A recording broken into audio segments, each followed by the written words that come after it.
Hello again, welcome to the AM News. Now, residents of Hashem in the western region are protesting the poor nature of roads in the area. The angry residents blocked the main road from Impinson Junction to Hashem amidst the burning of car tires in the middle of the road. According to them, the heavy trucks conveying sand from a company in the area have contributed to the road developing huge potholes. There's more in the following report. The angry residents, who were clad in red bands and chanting war songs, blocked the main road from Impinson Junction to Hashem amidst the burning of car tires in the middle of the road. They said heavy trucks conveying sand from a company in the area have contributed to the road developing huge potholes.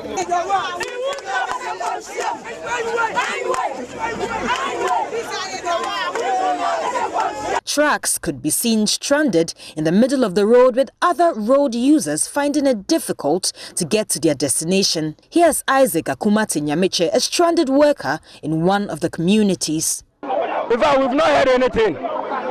Why can we be conveyed with such narrow promises? In fact, from about 5 years coming, this is the same promises we've been hearing.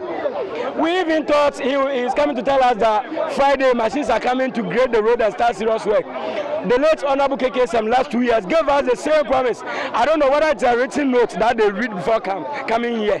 We can't accept these promises. No, we are not convinced at all. But the charged residents say they will keep the road blocked until they see contractors on the site ready to commence work.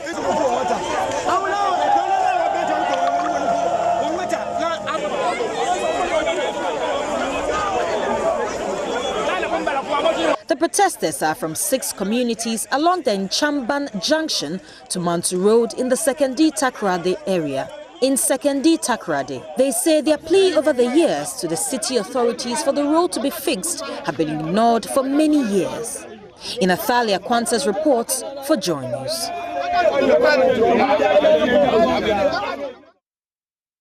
And we take you to Parliament now. Majority Leader Oseiche Mensah-Bonsu says the vetting committee has already begun thorough background checks on Special Prosecutor nominee Kisi Ejabin. The checks, according to the Swame MP, are to establish his eligibility, qualification and competence. The Minority Leader Haruna Idrisu had earlier raised concerns over the nomination, arguing the nominee lacks the credentials and weight needed to combat corruption. Ms. Oseiche Mensah-Bonsu, in an interview with Kwesi Parker-Wilson, observes that the competence of the nominee can only be determined by members of the Appointments Committee. Well, you want Parliament to expedite action by giving the sensitive position. You also want Parliament to do a thorough job in the background of the person to establish the fact that he has the competence, the qualification, the eligibility, and the competence to handle his portfolio. So we want them to do a thorough job. I would want to see a thorough job done by Parliament on the nominee by the President. So for now, we don't have a date for when he will be vetted by the committee? It is not for me to establish the date. It's for the committee to establish their own date. And as I indicated, the chairman and some of the senior members are outside the jurisdiction. So they would, upon their return, establish the date for the special prosecutor. From the grapevine, you are told that the minority is upset and unhappy with the appointment of Kisi Ejabin as the special prosecutor nominee. For you as a leader, is there a way you are engaging them to ensure that perhaps he goes through the vetting successfully? Well, you are the first person to break the news to me. Nobody has told me about that. The question is capabilities, the question is competence. Well, it will be established by the committee. If he's not competent, the vetting would bring it out. It would not lie in the mouth of an individual to say that he's not competent, right? Or he's not eligible, or he's not qualified. It will be established by the committee. As I'm saying, his own position is a peculiar one, and he wants Parliament to be thorough in order to establish that he has both the qualification and eligibility criteria, and that he has the competence to deal with his office. To me, these are the three matters that you should be looking at. And you are confident that the committee will do a good job? Because in the past, I mean, members of the committee, especially the chair of the committee, has been accused of shielding some of the nominees that who appeared before them. Which nominees? Oh, well, they mentioned specifically Madam Howard Kumsin and Kojo Ponkum at some point. That the chair was shielding them. Ultimately, they came to be voted on in Parliament. Right. And what were the results? Howard Kumsin, that people were saying, that you are saying, people were saying was being shielded by the chairman. Of the three who were subjected to votes in the House, she scored highest. So, was there any truth in that allegation?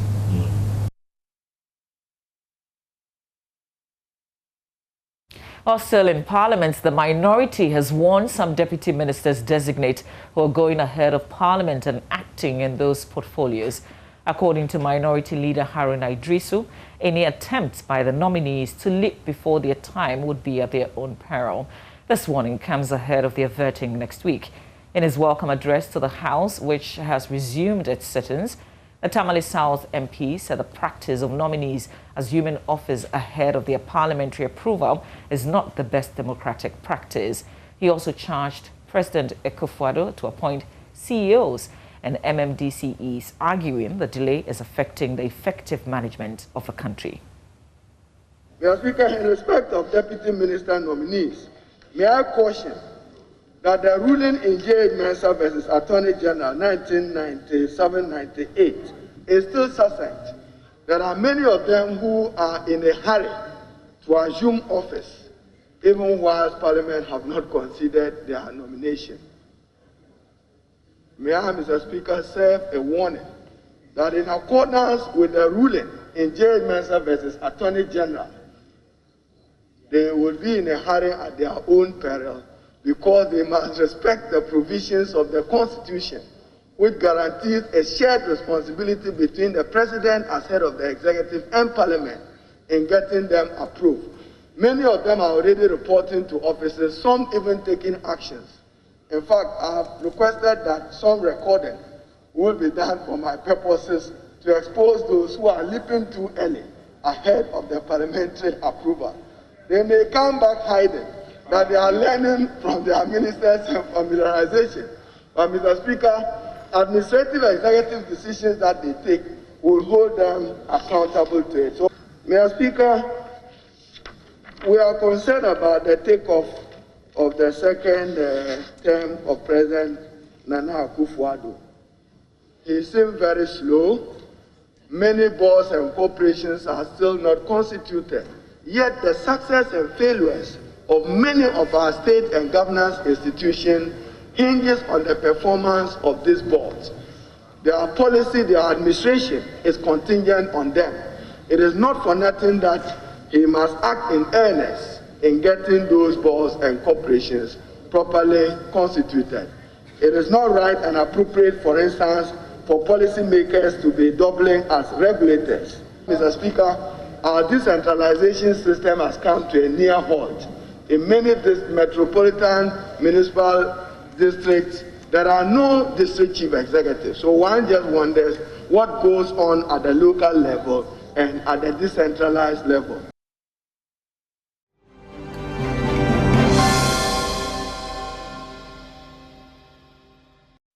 Well, away from Parliament, it's been more than 4 years since allegations of fraud and underhand dealings were made in the Ameri power agreement. The 250-megawatt power plant was procured back in 2016 to augment Ghana's electricity generation at the height of the energy crisis under the John Mahama administration. Amid allegations that it was overpriced by $150 million, the Akufo-Addo administration pledged to investigate it. Now, though the agreement was eventually reviewed, government has yet to say what crimes were committed and those who committed them. There's more in the following report for Total Recall. The Ameri Power Agreement was one of those deals the New Patriotic Party, then in opposition, said was tainted with corruption. The agreement was structured such that Ameri would be paid for the plant from the tariffs paid by consumers of the electricity it generates over a period of 5 years. Dr. Baumia, who was then running mate to candidate Akufo-Addo, argued why the contract at $510 million was overpriced. The issue of the Ameri power deal is one episode of issues bordering on corruption and the failure to ensure value for money for the people of Ghana. In this deal, Ghana is basically purchasing 10 power gas plants for $510 million, even though the same plants can be acquired from GE, from the market, for $220 million. On assumption of power in 2017, President Akufo-Addo, in his first State of the Nation address, announced a review of all power purchase agreements, including the Ameri deal. Government is conducting a review of all the power agreements entered into by the previous government in order to prioritize, renegotiate, defer or cancel outright if necessary in the national interest. A committee chaired by Philip Addison, which looked at the deal and traveled to the United Arab Emirates, concluded in 2017 that it should be renegotiated because it was overpriced by about $150 million. The police in July of 2017 visited the homes of some officials believed to have knowledge of the Ameri agreement in search of documents relating to the deal. And found about 6 people with a warrant stating that they were searching for laptops and phone because I was suspected of causing financial loss to the nation with regards to the Ameri project, and I was completely taken aback because as a technocrat that I've served this country, I have in my opinion distinguished since President Kufuor's era. I thought I didn't deserve this because I only implement.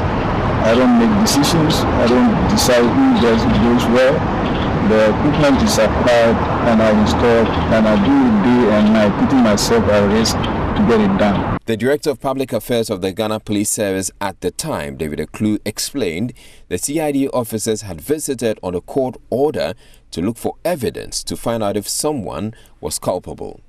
What we did was to execute a warrant or a court order to search his premises to look for evidence in relation to an issue that the police wants to find out whether somebody is culpable or not. The renegotiated Ameri deal by then Energy Minister Boakye Jakun extended the duration of the agreement to 15 years from 5 and reduced the cost of power from 14.6 cents to 11.7 cents per kilowatt hour. This was, however, condemned by many as worse than the original agreement and was eventually scrapped and the minister relieved of his post. Even though no reason was given for the minister's dismissal, many linked it to the revision of the Ameri deal. It's been 5 years since Ghana procured the Ameri plant, which also means that it is time for ownership to revert to the country. Government has already indicated the plant will be relocated to Kumasi to resolve the power supply challenges being experienced in that part of the country. The Ministry of Energy has taken a decision. As we analyzed, we saw that it is best if we could get a generator around Kumasi. So the ministry has taken a decision that the Ameri power plant should be moved to Kumasi. So efforts are being put in place to ensure that gas infrastructure is sent to Kumasi to feed the Ameri power plant once that movement is done. When this is completed, our system will become even more resilient. JoyNews is learning government has also initiated plans to take over ownership of the plant. As far as the investigations into criminality by the police CID are concerned, no prosecutions of the former ministers and officials whose homes were searched have been initiated. It is, however, not clear if government would ever make public the report on the investigations. Meanwhile, former Power Minister Dr. Kwabena Donkor says government's failure to prove allegations of wrongdoing in the procurement of the Ameri power plants, affirms his position that the deal was above board. The minister under whose watch the emergency power plants were acquired in 2016 for $510 million was the subject of investigations by the police CID, along with 2 others, over claims the generators were overpriced. Officially, no. I've followed up, and to the best of my knowledge, they didn't find anything incriminating. There was absolutely no criminality. All the decisions were above board. But do you think you would have done things better if you had been given the chance to redo this? Well, the only other thing I want to do differently is that there should have been a little bit more of education as to what build, own, operate, and transfer really entails. Because that was the first time we were going outside the normal route of purely independent IPP, and then we just pay for the energy. But in Ameri, we are not just going to pay for energy, but we are also going to own the plant. And therefore, it's slightly bit more complicated than the regular IPP. Wouldn't it have been better if we went to buy the generators rather than go through all these third parties? Well, if you have the money, it will always be better to go and buy. If you have the money to buy. Did we have the resources at the time? No. And if you don't have the resources, rather than just contracting the service, if there is an arrangement by which you pay a little more, but get to own the facility, get to own the plant, I believe owning the plant is always a better deal. Fortunately, it is a modular plant, and that gives it some flexibility, and I believe we are about to exercise that flexibility. Well, on that note, we end the news. We've got a lot more when we sit down to review the newspapers in a bit. And this issue is coming up. 6 persons died last night in a fatal accident at the Ojuanoma Mountains at Kwewu Etibie in the eastern region. If you're just getting out, you're driving into town, remember that you've got family and loved ones who need you alive. Please drive safe. Stay with us.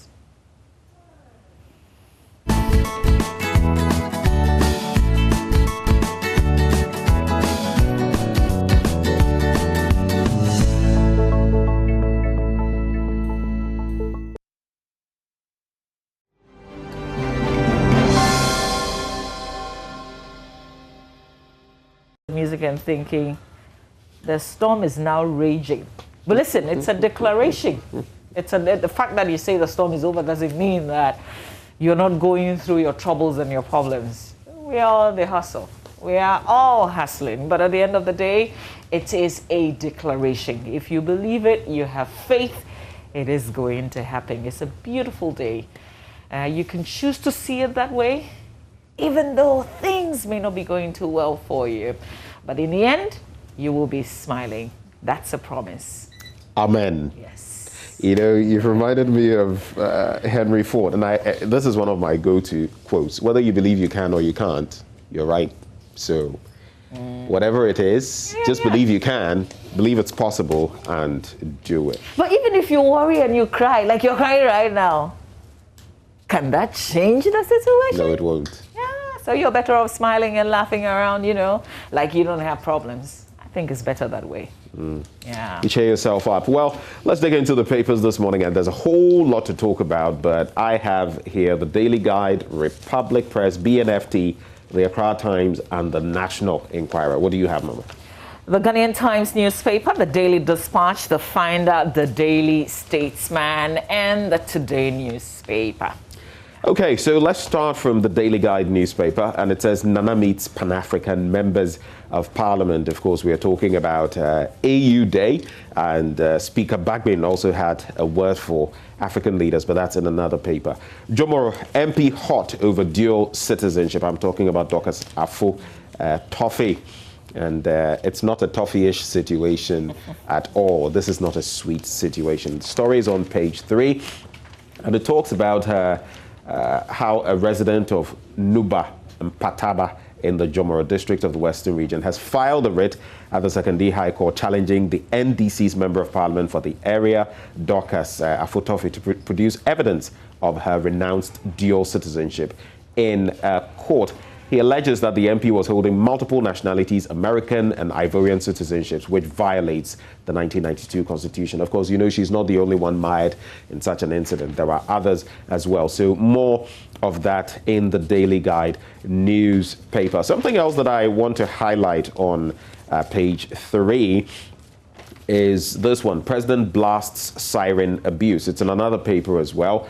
But President Akufo-Addo does not seem happy about the use and abuse of sirens in vehicles by some ministers, government officials, and appointees. He has therefore issued what appears to be a final warning to those in the act of abusing blurring sirens or stop or face the music. But this is something we've spoken about time and again.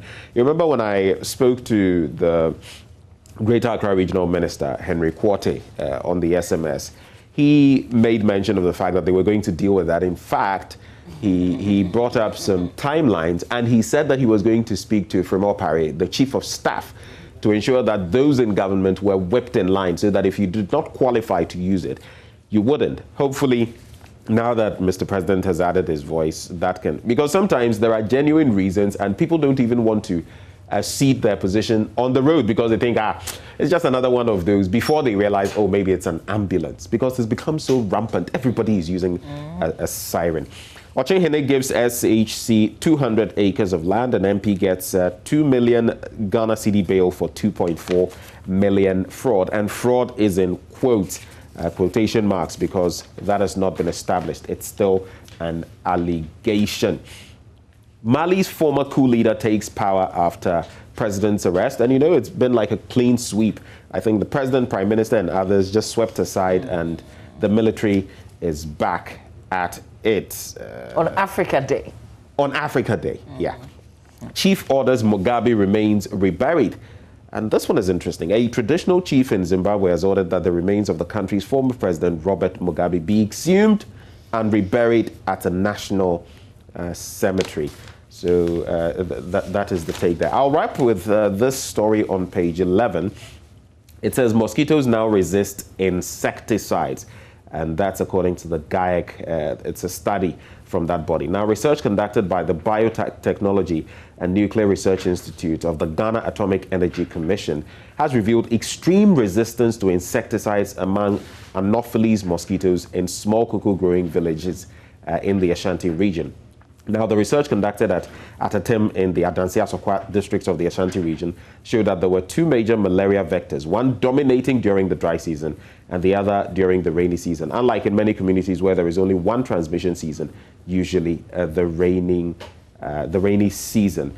But in a nutshell, according to the director, research was ongoing to proffer alternative tools that could fight the malaria vectors or prevent further resistance to maintain the effectiveness of existing vector control interventions.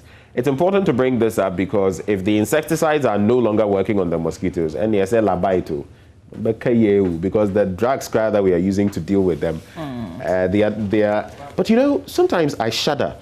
You know, some of the things we've suffered. I mean, back then, centuries ago, syphilis couldn't be dealt with because they didn't have antibiotics until penicillin was discovered and all of these other things. Sometimes I sit down and wonder where we are headed as a world, where you develop this and then over time, viruses and bacteria develop resistance to them.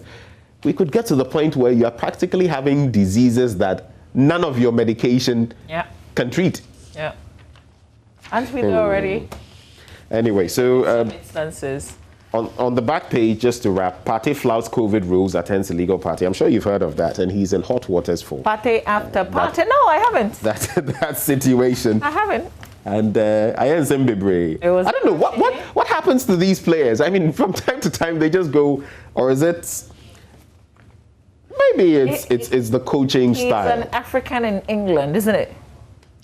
Oh, well. They're going to blow this out of proportion. You see, when but to be fair, I mean, players when they flout the rules have been especially when you're African. The British media is going to put the spotlight on you, like spotlight that you didn't need in your life. They will make you miserable. Anyway, so that's some of the Daily Guide newspaper. All right, let's do the Ghanaian Times newspaper. Here's what's on the front page. Ghana Health Service extends COVID-19 vaccination to Friday. 275,000 so far received second jab. The Upper East region has recorded 1,639 teenage pregnancies in the first quarter of this year alone, according to the figures that they have. Remember the other figure. In 2020, we recorded over 10,000 teenage pregnancy cases, and those between the age of 10 to 14.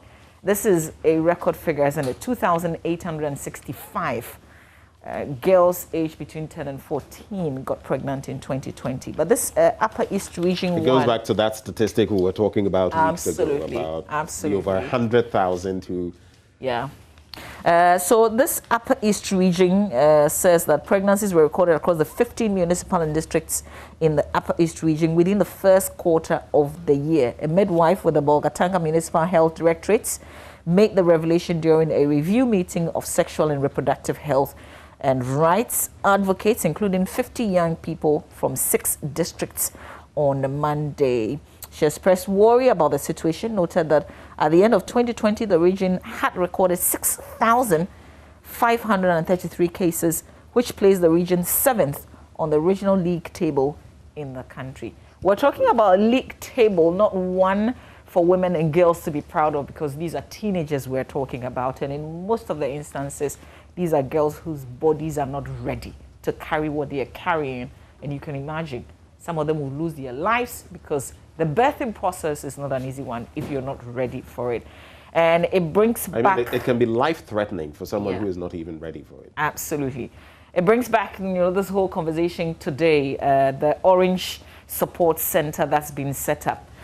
We're talking about the girls getting pregnant, but how about the corporate? Because if they are 10 to 14, consent is useless. So it means that whoever got them pregnant has committed an offense, and we need to find them. As part of the conversation, I think we shouldn't just be mentioning the fact that so-and-so number of girls are getting pregnant, but the people who got them pregnant must also be found and dealt with, really.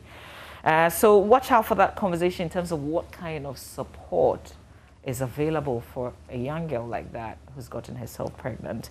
But the CRI Partners National Chief Imam to fight child abuse is also another headline in today's Ghanaian Times. And 8 policemen allegedly extort 38,000 Ghana cedis from drivers. That's one that we will come back to. It's on page 3, where they've got the crime stories. And then 2 perish, 11 injured in accident at Chechere.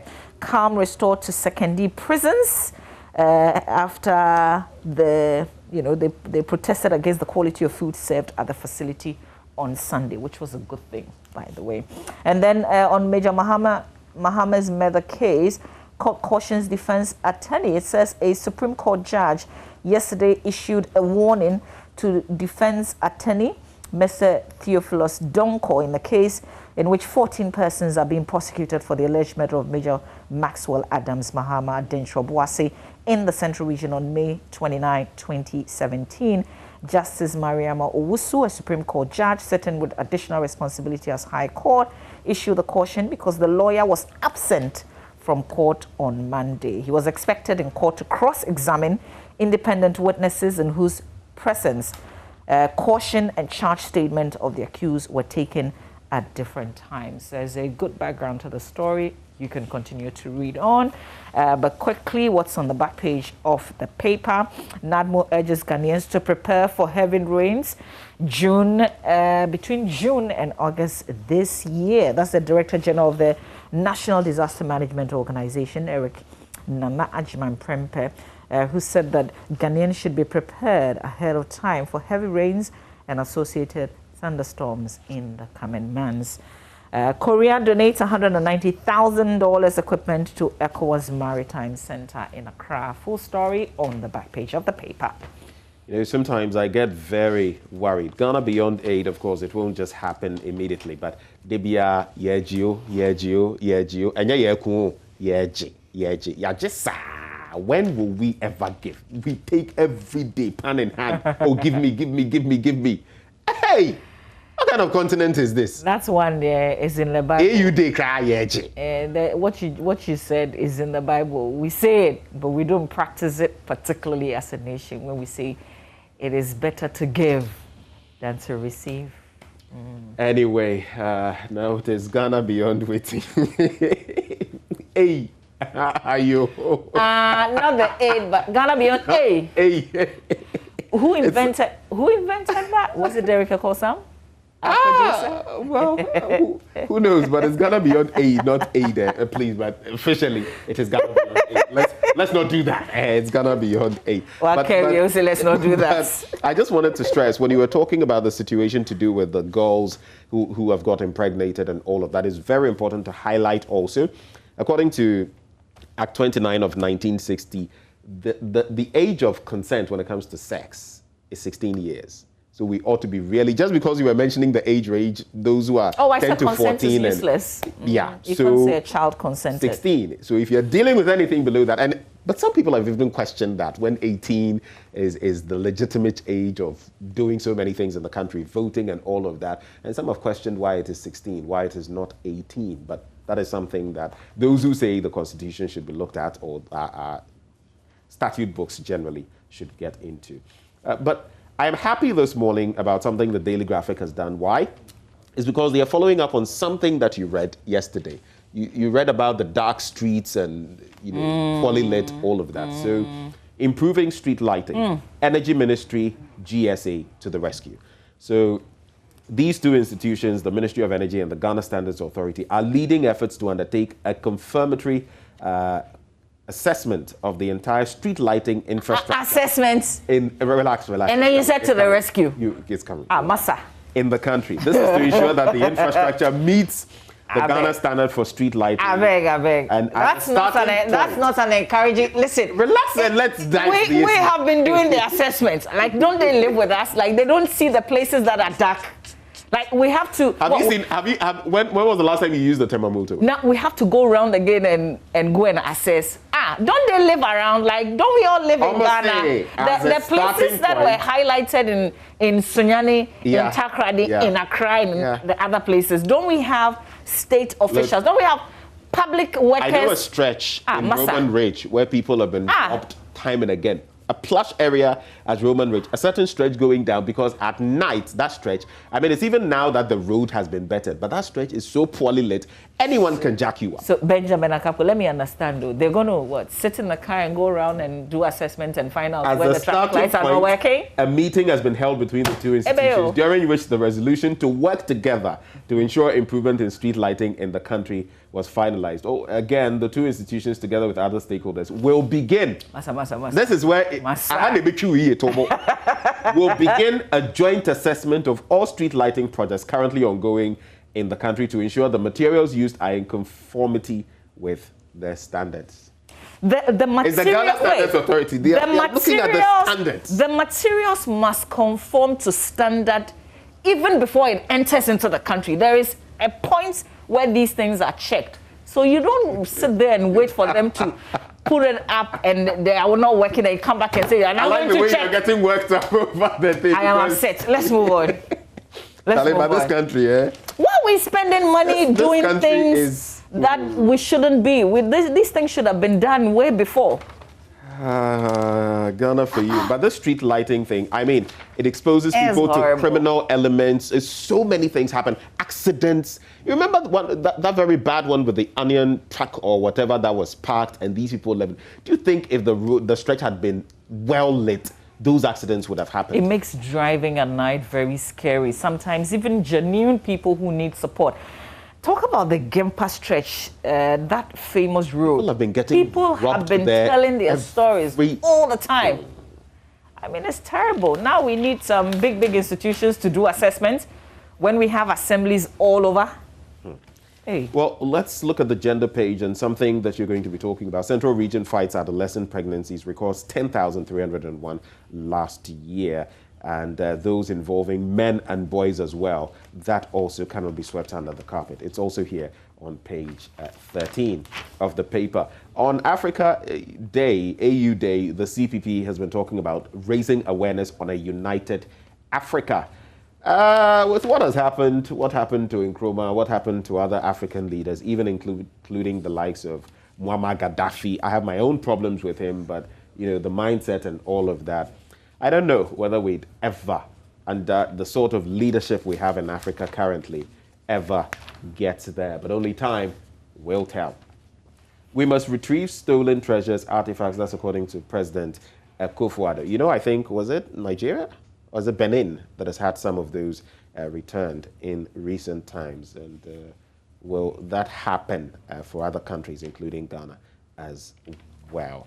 On the back page, Ketu Hospital gathering dust, and NADMO commiserates with family. Should we have more time, I'll do the Ketu Hospital gathering dust. All right, let's do the Daily Dispatch newspaper. But this is the headline of interest. Former PNC national chairman declares only 2 political parties exist in Ghana. He belongs to a political party, by the way, which Mr. is Mona. Not NDC or MPP. But he was talking about Mr. Mona. Yes, he was talking about the recent IPAC meeting to discuss election 2020 related matters. So his point really is that whether you like it or yes, there are just 2 political parties, NDC and MPP. So if you went to a meeting like that and there were no representation from the NDC, then you can't say really that you had a fruitful meeting. Just a bit of questions. So the PNC that he belongs to, if it's not a political party, then what are they? And then, of course, this issue of over 1,300 apply for MMDCE vacancies nationwide is also here. And then, of course, Dr. Vladimir Nchidanso saying that the 2020 elections, best ever in Ghana. And just down there, you see Bernard Mona making the point that there are only 2 political parties. So I guess if you say that, then you can't say that the assessment that they made at the IPAC meeting was fruitful. Let's do Republic Press now. What's your take on this? Unexplained wealth must be criminalized in Ghana. Haruna Idrisu. Oh, we talk too much. No, what do you think? Unexplained wealth must be criminalized in Ghana. You know what? To a large extent, I agree with you. Just the GRA. We have too many people doing so many things, springing up with, well, and it's totally unexplained. How did they get all that? No, you see, it's not a problem that can't even be solved now. That's why I said we talk too much. I was going to say that the GRA, the Ghana Revenue Authority alone can deal with this. Yeah. How? Oh. They have the, do you know the powers that the Director General has? I know he or she has wide powers, depending on who it is. Benjamin Akapo, you're driving, give me a name of a car. That is what I want us to break down. The GRA Stonewall can come after you. Got a Benz, a Brabant or whatever. The GRA can come after you. You get it. So it's obvious that these people are living a certain life. I'm not singling him out, but I'm saying that people of that status, you have people rolling in such vehicles in this country, and you can't explain their wealth. They are not paying taxes, and nothing is being done. Massa, the GRA can deal with this matter. See, the person who is saying that knows it. We don't need another policy, another whatever. Let's simplify our matters. GRA can deal with it. Ayo. Yeah. But the final story I'll do, it's more of you scratch my back, I scratch yours. You know where I'm going. It's the latest allegation, the latest epistle from Uncle Martin Alamisi, Benz Kaiser. Why can't they allow him to rest? Well, maybe some will also be asking, why can't he allow himself to rest? Well, they mention him and he comes to defend himself. But I think apparently. You see, Martin, you throw one punch, he will give you, it's kind of like the epistles. You write one page, he'll give you like 3 or 4 or 5. So you keep doing the multiplication. Uncle Martin, a very good morning to you if you are watching us. But that's the latest. He's saying it was hang go, hang come. Don't touch my MPs who have been cited for double salaries and will also do the right thing when it comes to. But of course, we've heard a lot of people. Inusa Husseini himself, whose name was mentioned, he's been speaking on this matter. He says this is totally, it's completely unfounded. What, something that happened in 2017, thereabouts? How many years down the line? And what, it is now being used as a bargaining chip? No way. Whichever way you look at it, personally, I think it's still an indictment on the 7th Parliament. And we need, you can't say that, oh, let minority answer that because this is right at them. I think the leadership of that 7th Parliament also owes us, the people, some form of explanation if indeed this is true. Then even though the majority had, there was clear majority in that Parliament, still, if there was a deal like that, we would have been at the losing end as citizens of Ghana and the state, essentially. So they owe us some explanation. Well, I totally agree with that. Let's check out some more papers, or else I'll wrap with 2 headlines. The final one for me. So board awaits Bank of Ghana report to act. That's ARB Apex Bank. And then TOR unveils plan to clear 400 million debt to turn around refinery. People will smile at this and not take it serious. TOR is always in debt. Hey! Then we know that they're making progress. But there was a point. Until then, there was a point when TOR was basically doing well. I think it all boils down to management, leadership, kind of like what Bagwin says on AU Day. You know, leadership, African leadership. They shouldn't blame the youth. They should blame themselves. I mean, how can you have a state institution and it's always indebted? What kind of sebi? So TOR, start doing it, and then, you know, when we see headlines like this, we can take it more serious. And another thing, in this country, we are always doing, we are always going to do. We never do. See, that's why I said with that unexplained wealth thing, that as it is today, now, we can deal with it, and we can rake in a lot more money for the state. If only the Ghana Revenue Authority would do its work, and we will not politicize it. Do you know what song is coming to mind? Sing Stonewise, my telele, deal with it, deal with that thing, yeah, my telele, deal with it. Shall I beam to you, Stoneboy, if you're watching us anyway. The National Enquirer, corruption hits GCB Bank as staff beat war drums. A group calling themselves the concerned staff of GCB Bank has raised some very pertinent concerns in a letter addressed to the chairman of the board of directors of the bank, Mr. Jude Arthur. And in that letter, they talk about a number of matters, but basically it borders on corruption. You can check out the details on pages 2, 3, and 5 of the paper. And the final one, like I said, Bagwin punches African leaders. Don't blame the youth for your incompetence. It's in the Accra Times on the back page. Oh. Okay. You remember the story in the Ghanaian Times about 8 policemen allegedly extort 38,000 cedis from drivers? You know, they have what's the term, the police, modus operandi, there's a new one, maybe tomorrow, God willing. I'll describe it on the show, how they take the monies from the drivers. Right. See, police CID, most of them don't wear uniform, right? They are regular drivers on the road. Can they tell us that their fellow policemen, some of them allegedly don't ask them for it on the road? Like, you don't need any special tests to figure this out. I know a minister who was stopped. I know a minister who was Charlie Massa. If you know, I'll tell you the story of 2 police people who dismissed themselves from the police service. You remember Peter Namfuri? Yeah. Former IGP. Yeah. So he had heard that there was this place where, you know, these police officers were constantly on the take.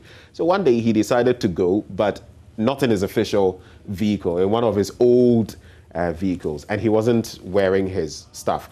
But he gets to that point, and then as usual, the police people come and they are trying to, then he rolls down the glass, they see him, there was a bush close by, the 2 of them jumped into that bush, and that was how they dismissed themselves from the Ghana Police Service. They never returned, never to return.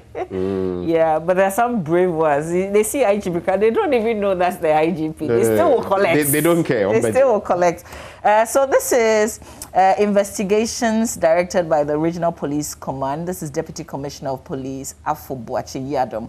And this followed 2 reported cases against the police. So big ups. Listen, even though we see it happening, hardly do you hear that an action is being taken. And so I like very much what the Accra Regional Police Command has begun to do. All right. So report. So don't say it's normal. When they get you, they will collect. You can report and they will take it. Yeah, Gio. Yeah, Gio. Yeah, Gio. Yeah, Jay. Okay. Well, before we go, we've got a birthday dedication. Hopefully, I don't change somebody's sex this morning. Happy birthday to Corporal Samira Nuhu of Police National Headquarters Protocol Department from Constable Asamoah Bright. It's also your birthday. Ekia Echa Oyakwan. happy, happy, happy birthday to you. If you didn't hear your name, but it's your birthday, we wish you God's blessings and enjoy the day. Ikea is with our sister station at Dome TV. It's her birthday today. We've got sports coming up. These days, what's happening? Not much. Still on top of the table. Well, the leagues have wrapped up, but Charlie, be careful though, because if you guys drop from there, Asemato. You know, Kotoko 4, I don't even know what your fears are. What I simply say and rejoice, it's just like I'm alive and I'm happy. I am saying that, Patrick, can you put the league table, the Ghana Premier League You're leading table us with goals, and you are so I have only what? said that Accra Hearts of Oak is on top of the league table. Like, have I said anything wrong? In other news, the Lakers won against the Phoenix Suns. In fact, it was the second bit in their tie. They won today by 7 points, 102 to 109. And of course, one thing that we can look forward to, the Europa League final, Manchester United versus Villarreal. Who is on top? Who is on top? We're landowners. Who is on top of the league table? Okay, so can you read? You are spotting land guards because you're only there temporarily. You will not be there forever. Muftal Nabila Abdullah is coming up next with plenty of sports stories. Stay with us. Phobia.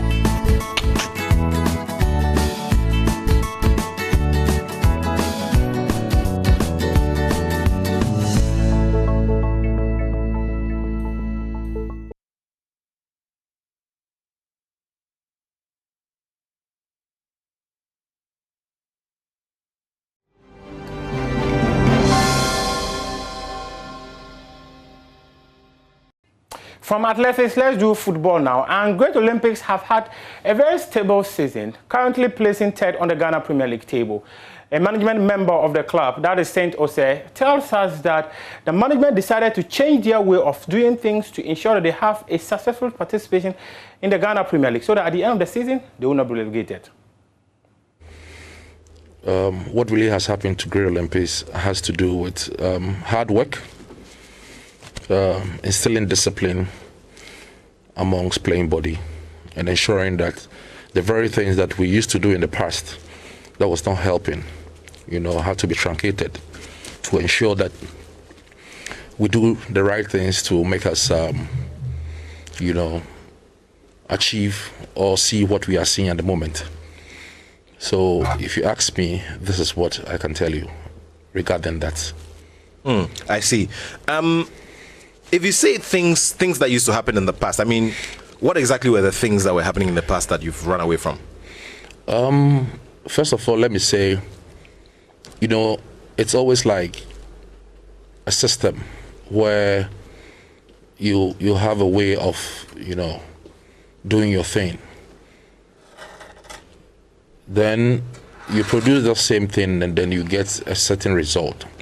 So then, before we got to this stage, current management, together with the board, decided that, we have a change of the way we do our things, ensuring that things that we used to do in the past, like giving critical attention to, let's say, recruitment, and also putting in certain structures that will ensure that, information and some other things flows positively in line with current standards in football. So it went on, and then we made sure that every person that is part and parcel of the team adhere to. In the past, some of these things were not looked at. In the area of recruitment, the season before this season, we witnessed a lot of players that came in but had hidden injuries. So hidden injuries, okay. Yeah. All right. Still on football, German club Bayern Leverkusen is on the verge of agreeing a deal to sign Ghana's 17-year-old star, Fatau Issahago. Previously linked with Dutch giants Ajax, 2020 English Premier League champions Liverpool and Dortmund, The young winger seems to have made a decision on his future with a medical at Leverkusen on the cards. Isako caught the interest of European clubs after his stellar display for Ghana at the Waffle B Under-17 competition in January, before winning the best player in the Africa Under-20 Cup of Nations that was staged in Mauritania. Now, most of the top European clubs have been seeking for his services, and after he completed a deal with Nike, he's going to complete a deal with Bayer Leverkusen, as we understand is likely to be done by close of day today.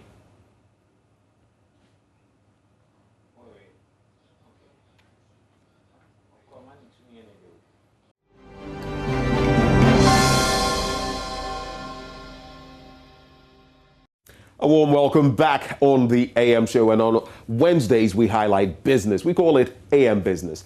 In today's installment, the coronavirus pandemic has exposed businesses, small and large, to the critical need for either innovating or dying. That's been a particular lesson for Nabia Boache Dankwa, CEO of Nabia Bassinets and more. In this edition of AM Business, Charles Aite tells the story of how young entrepreneurs like Nabia have capitalized on the global pandemic to expand their business and remain relevant. What exactly is Nabia's story? 7 years ago, I found myself unemployed. Really? Yes. And being unemployed in Ghana, you have to find something and do. Yeah. So I was in between jobs, stayed at home. Then I realized that I could sell something, and I wanted something different, not the usual rice, drinks and all of that. So I went to the Switchback Road, spoke to a couple of people. We made unique designs peculiar to bassinets, that is Moses baskets for babies. And we started from there. So that was like how many years ago? That's 7 years ago. 7 solid years ago. It doesn't look on your face at all. Thank you.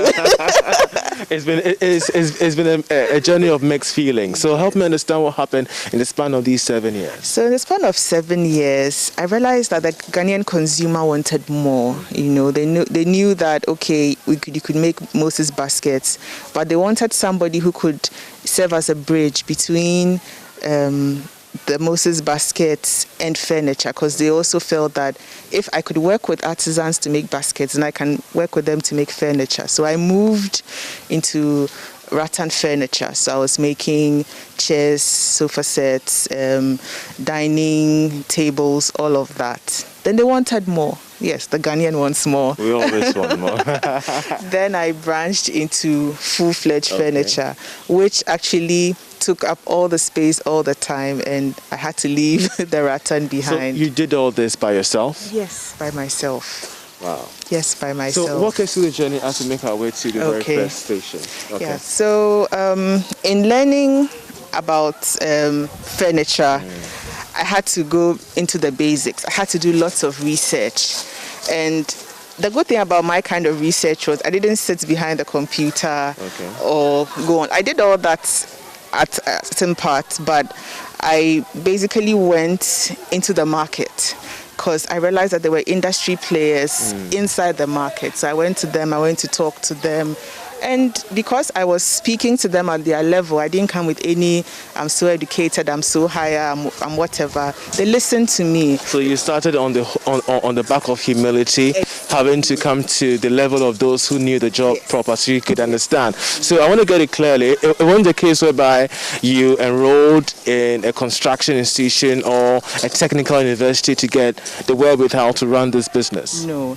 The construction bit came from where I used to work. I used to work with a free zone company where we used to sell industrial land, and also we used to build warehouses. So that's construction bit, as in this X number of bags of cement can build a warehouse. That I knew. Learning curve with workers, finding the right workers who are loyal to the team, the dream, the vision of you, the entrepreneur. I had to go through that as well. So that also was there. And also I myself made certain decisions at that time.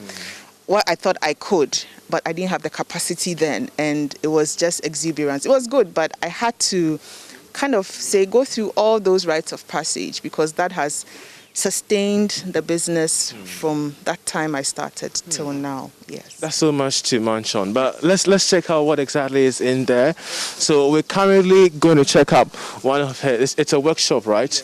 We're going to currently check out one of the workshops, and I can see the gentleman already busy doing this stuff. So what exactly do we have here? Okay, so this is where we do the upholstery, Nabia, bassinets, and more. There are 3 major things that we do. We do upholstery, we do reupholstery, and then we do furniture from scratch.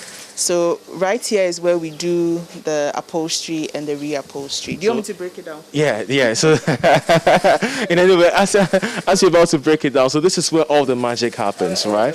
The engine of Nabia. Exactly, exactly. So upholstery is just furniture made from scratch. So that is the shape of the chair, shape of the sofa. We use wood to frame it. Then we apply the foam, that's the foam work. Then we sew and cover. The reupholstery is when you've bought your chair already from China, wherever, Turkey, Dubai, wherever, and you're like, it's worn out, like what we have here. Then the customer says, I don't like it again. The frame is okay, but the cushions and everything is saggy, it looks dirty. Change it. That is reupholstery. So I see cushions around. If you could walk and have a feel of these cushions. But before that, I mean, with these chairs, what's happening to them? Okay, so these are chairs that we are making from scratch. They are called wing chairs. Wing chairs. Yes, you know these chairs that you sit in. I can sit in it and show you. Really? Yes, you can sit in. Yes. I hope it's yes, it is. There are no legs, but yes.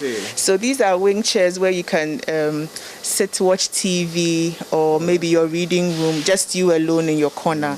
The legs are not attached, but this is an example of make from scratch. Okay. So we do the frame, then we apply the foam, then we just sew and put the material, whether leather or fabric, on it. Every client, as I said, the Ghanaian knows what they want. So because of these apps which are now there, the house, Pinterest, YouTube, Facebook, they go and Google wing chairs. If you Google right now, you see 100 designs. So they come and say, okay, this will fit my house, this will fit my room, this will fit my office. So they come. So Nabia, we're currently on our way to a different powerhouse of yours. Yes. One interesting thing that I noticed when I came here is that the place looks simple, but out of this, based on what I see on your website and everything, they're so majestic. How do you balance simplicity to complexity? That's what I see on the screen. How do I balance? I think it's mostly understanding what the customer wants and also understanding what is available on the market. Okay. Yes, if you understand what the customer wants, if you understand what you are able to do and what is available on the market, you'll be able to merge both worlds.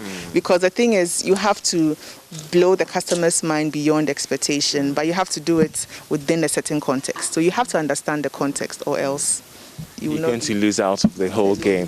So what exactly is he doing currently? Okay, so I see him designing some stuff. Yes. So recently we've decided to do our in-house products. Okay. We realized that most customers or the homes I have gone to furnish, I realized that storage is one of their major problems. Okay. Yes. So as in storage. Yes, okay. Storage. And most of these are young couples who have kids between the ages of 18 to about 4 years. So there are toys all over, there are things scattered all over. So I came up with an idea that, okay, why not create a storage, like I call it the avian storage. The avian storage. Yes, where we can have toys and whatever put inside. They have wheels underneath so that we can wheel it around. After the kids play and they've scattered their toys, they are gone to bed, you just pile everything in and just wheel it to somewhere across the room. Yes. So it keeps the room tidy, especially when you're having toddlers and little children around. But I've noticed one thing about you, Nabia. You're so good with naming. Where do you learn that from? I just heard, is it what, avian? Yes. How did this all happen with the naming of most of your products? Do I even know? Okay, so is it key in pitching yourself out there as a construction company? That's the word that you use. You have to pitch and have to make your product attractive, because at the end of the day, there are about 4 people that I'm competing against. I'm competing against the foreigners, the expats who are into the carpentry industry here. I'm dealing with the importers who import finished products. Then I'm dealing with the retail giants who also have their own retail. And I'm competing against myself. There's no big factory going to employ them. There's no big. You give me one big factory employing carpenters now. No, there's no big. If there was an industry, if we were producing, maybe you have X industry maybe in Sawam producing wardrobes, Y industry producing beds. That is where everybody would take their pool of human resource from. But we don't have that. We have the private ones who are like me, who are trying to set up but the private person, you are now competing with imports from China, from Dubai, from Turkey. So you fold up if you are not strong. Yeah.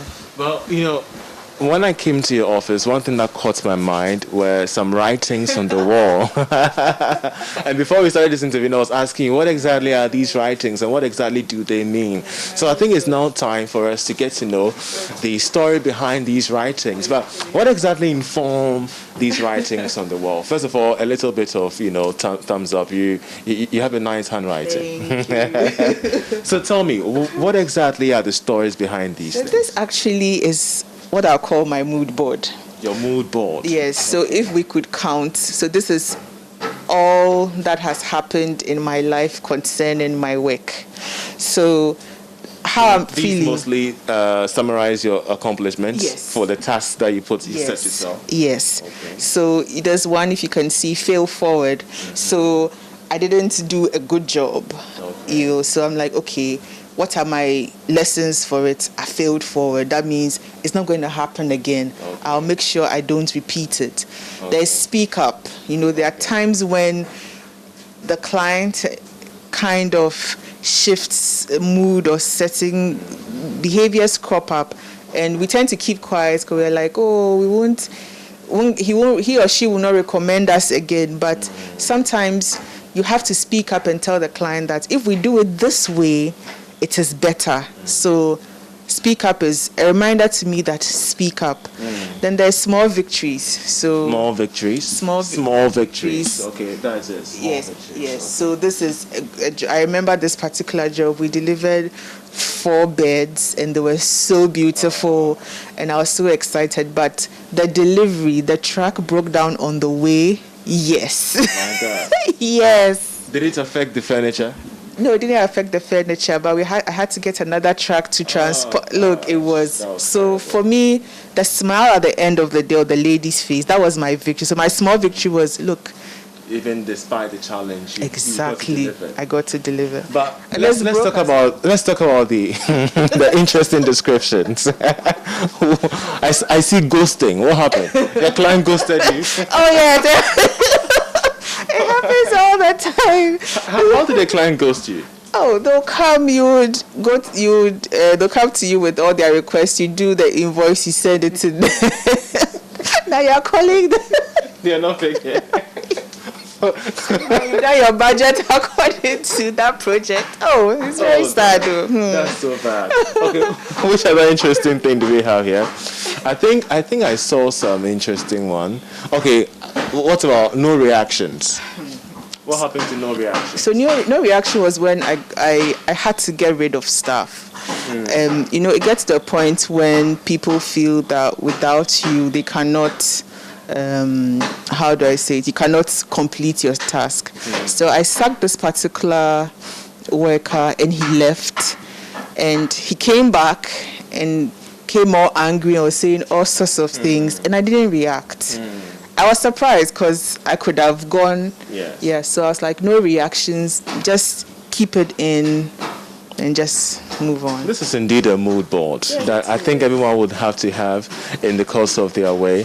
But what about the important part of aspire and belittle? Let's start with belittle. Yes. So belittle is people looking at you that you don't have this huge showroom, you don't have this huge business with these trucks and all of that. So they're talking to you from a position of belittlement. Yes, belittlement. I see. And you have to be able to, as a business owner, you have to have the additional task of listening and deciphering all those moods. So it will help you to know how to progress with a client. It's not that you get that mood, then you are rude or no. It's understandable. I'm not on the Spintex road with all the big guns and all of that. But at the end of the day, you decide to come to me.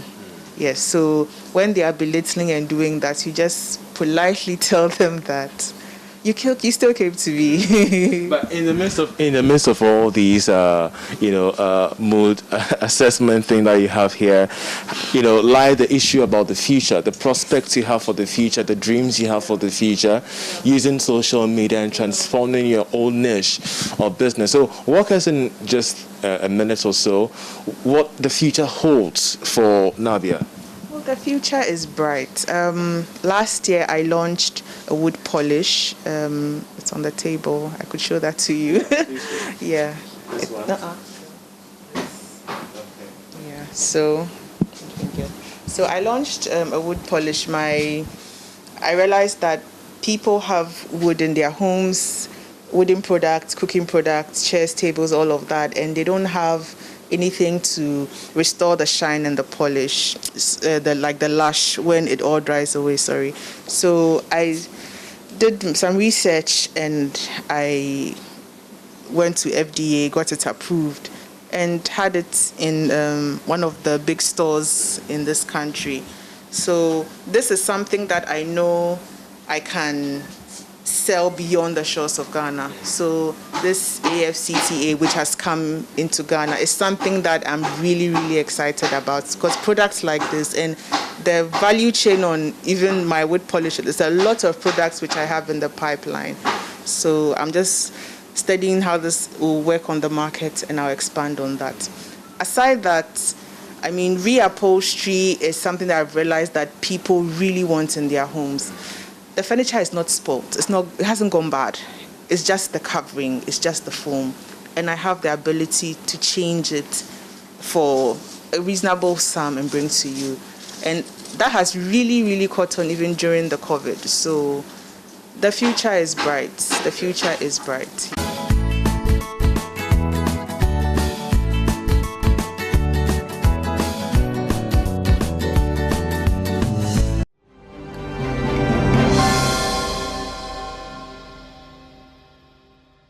Well, thank you. And that was AM Business. We're glad you've stayed with us on the AM show. Well, coming up, last year, DOVSU set up a hotline through which victims could report cases of domestic violence. Now, the demand for support through the hotline has led to the creation of a functional center to serve as an avenue to provide support to victims. Join Mamavi Owusu Abwaje as she explores the Orange Center with the United Nations Population Fund country representative. That's up next on the AM show. Through the effort of the UNFPA, we have a support center. But what kind of support do you have, I guess, is what we want to explore with you. But first of all, why Orange? Big question, which is a very good one. Thank you for having me. Orange happens to be the color all over the world, globally, for anything that has to do with gender-based violence. So it's a color that speaks to sexual and gender-based violence. That's why later at the end of the year, we usually have what we call the 16 days of activism against violence against women. So orange is the color. So that's why we named it Orange. You know, I said women and girls have vulnerabilities. Is this center for women alone? Well, it's for cases of sexual and gender-based violence. And therefore, and for the cases of sexual and gender-based violence that we have in the country, anywhere, usually anywhere all over the world, you are going to have about 95, 96, 97% women. They are the ones who face sexual and gender-based violence. All right. So let's talk about the history. Why do we have a center? After all, we had a hotline that people could call from, last year. So why has it been necessary to set up a center? Okay, last year, when COVID hit, what we had was we established that line in support of DOFSU for people to report cases of domestic and gender-based violence. That line was so that when people call in, we can pass it across to DOFSU so that DOFSU can go ahead to investigate and possibly prosecute those who are the offenders. So that is one part of the response to gender-based violence. There is another part, which is most important for me as a matter of fact. Apart from apprehending the offenders, we also need to look after the victims. Like you see, we say providing support to survivors of gender-based violence. We want to move victims to become survivors so that they will be able to survive gender-based violence. So we need to provide support, and the kinds of support that we need to provide for them. Sometimes it is psychological, psychosocial support, medical support, they need legal assistance or support or what have you, we provide that. So that's why this particular one focuses on the victims. The other line focuses on the criminals who perpetrate sexual and gender-based violence. Yeah. If somebody called 0800 111 222, practically, what kind of reception would they receive? Okay, and I'm going to ask the whole world to just try it. Call the number 0800 111 222. As you can hear from the background, they are receiving calls. Somebody calls in, somebody picks up the call, and then finds out what the issue is. Usually you have sometimes a woman crying, saying, this is what I'm facing, this is what I've just experienced. Maybe rape, it might be rape, sometimes it's just physical violence, somebody being beat up or what have you, different things. So the listener, that's the first person that picks the call. They are trained individuals who are going to know what that person needs immediately. It's a split-second thing. Quickly, they do a bit of assessment to understand what the issues are. They ask the right questions. Once you have the questions, they transfer the individual who has called in to somebody who will be able to provide the kinds of support that has been diagnosed, so to say. So sometimes you call in when you say, this is what has happened. I know that, this person immediately needs to talk to a psychosocial counselor. So they transfer it. So the psychosocial counselor provides the support to that individual. And then we look at it. If there are other things that are required, we take it on from there. If it's also, if we feel that the person needs, in addition, maybe legal support or legal advice, we provide that. If we realize maybe if there are injuries involved and there is need for treatment, we also take it forward in that manner. Mm-hmm. How long has the center been in existence? We just started just about 2-3 months ago. It's just starting.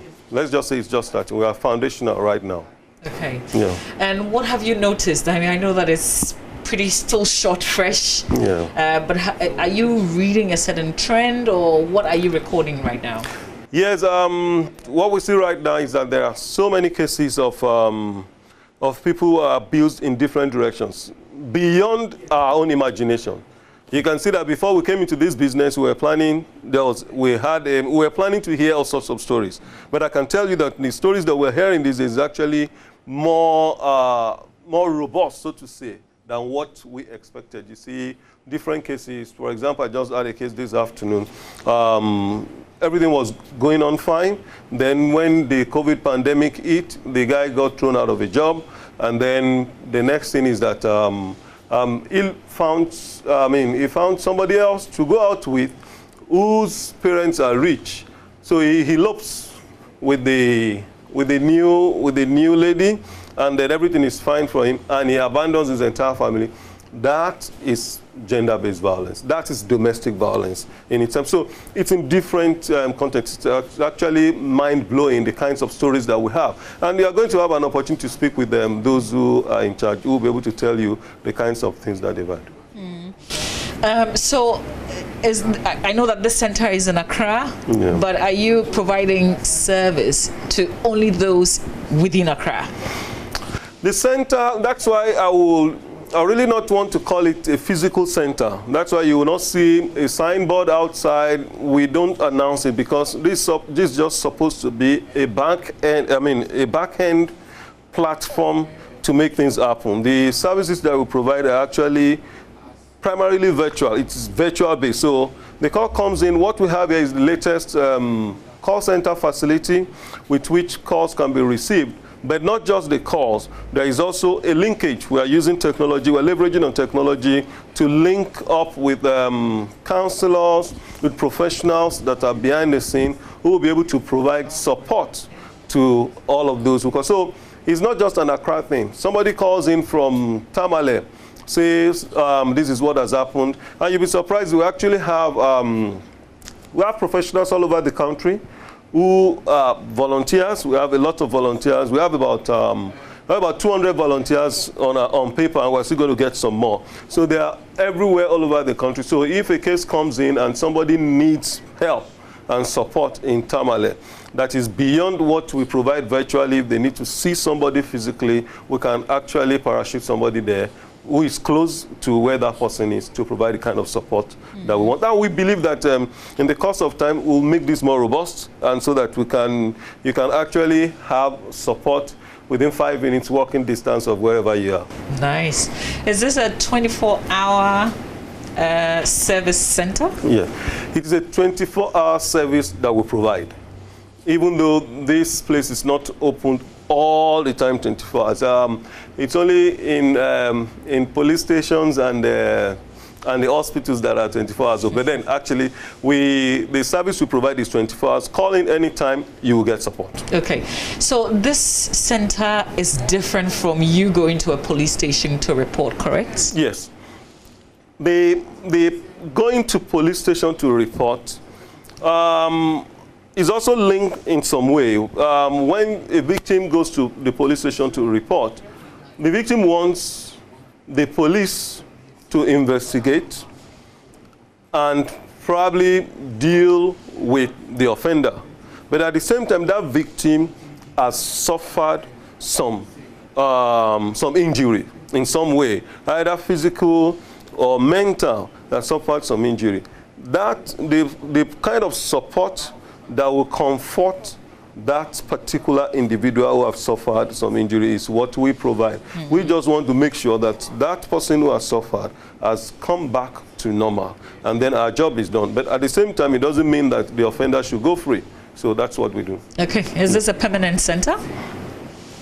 For all intents and purposes, because this place actually belongs to government. So it's a government place, so it's we can say it's permanent, but really, I still see, I envision a situation whereby we have to move to a bigger place that will be able to take care of all of the cases that we have in the country. Because right now, answering one of the questions you've asked before, we have seen cases going up now.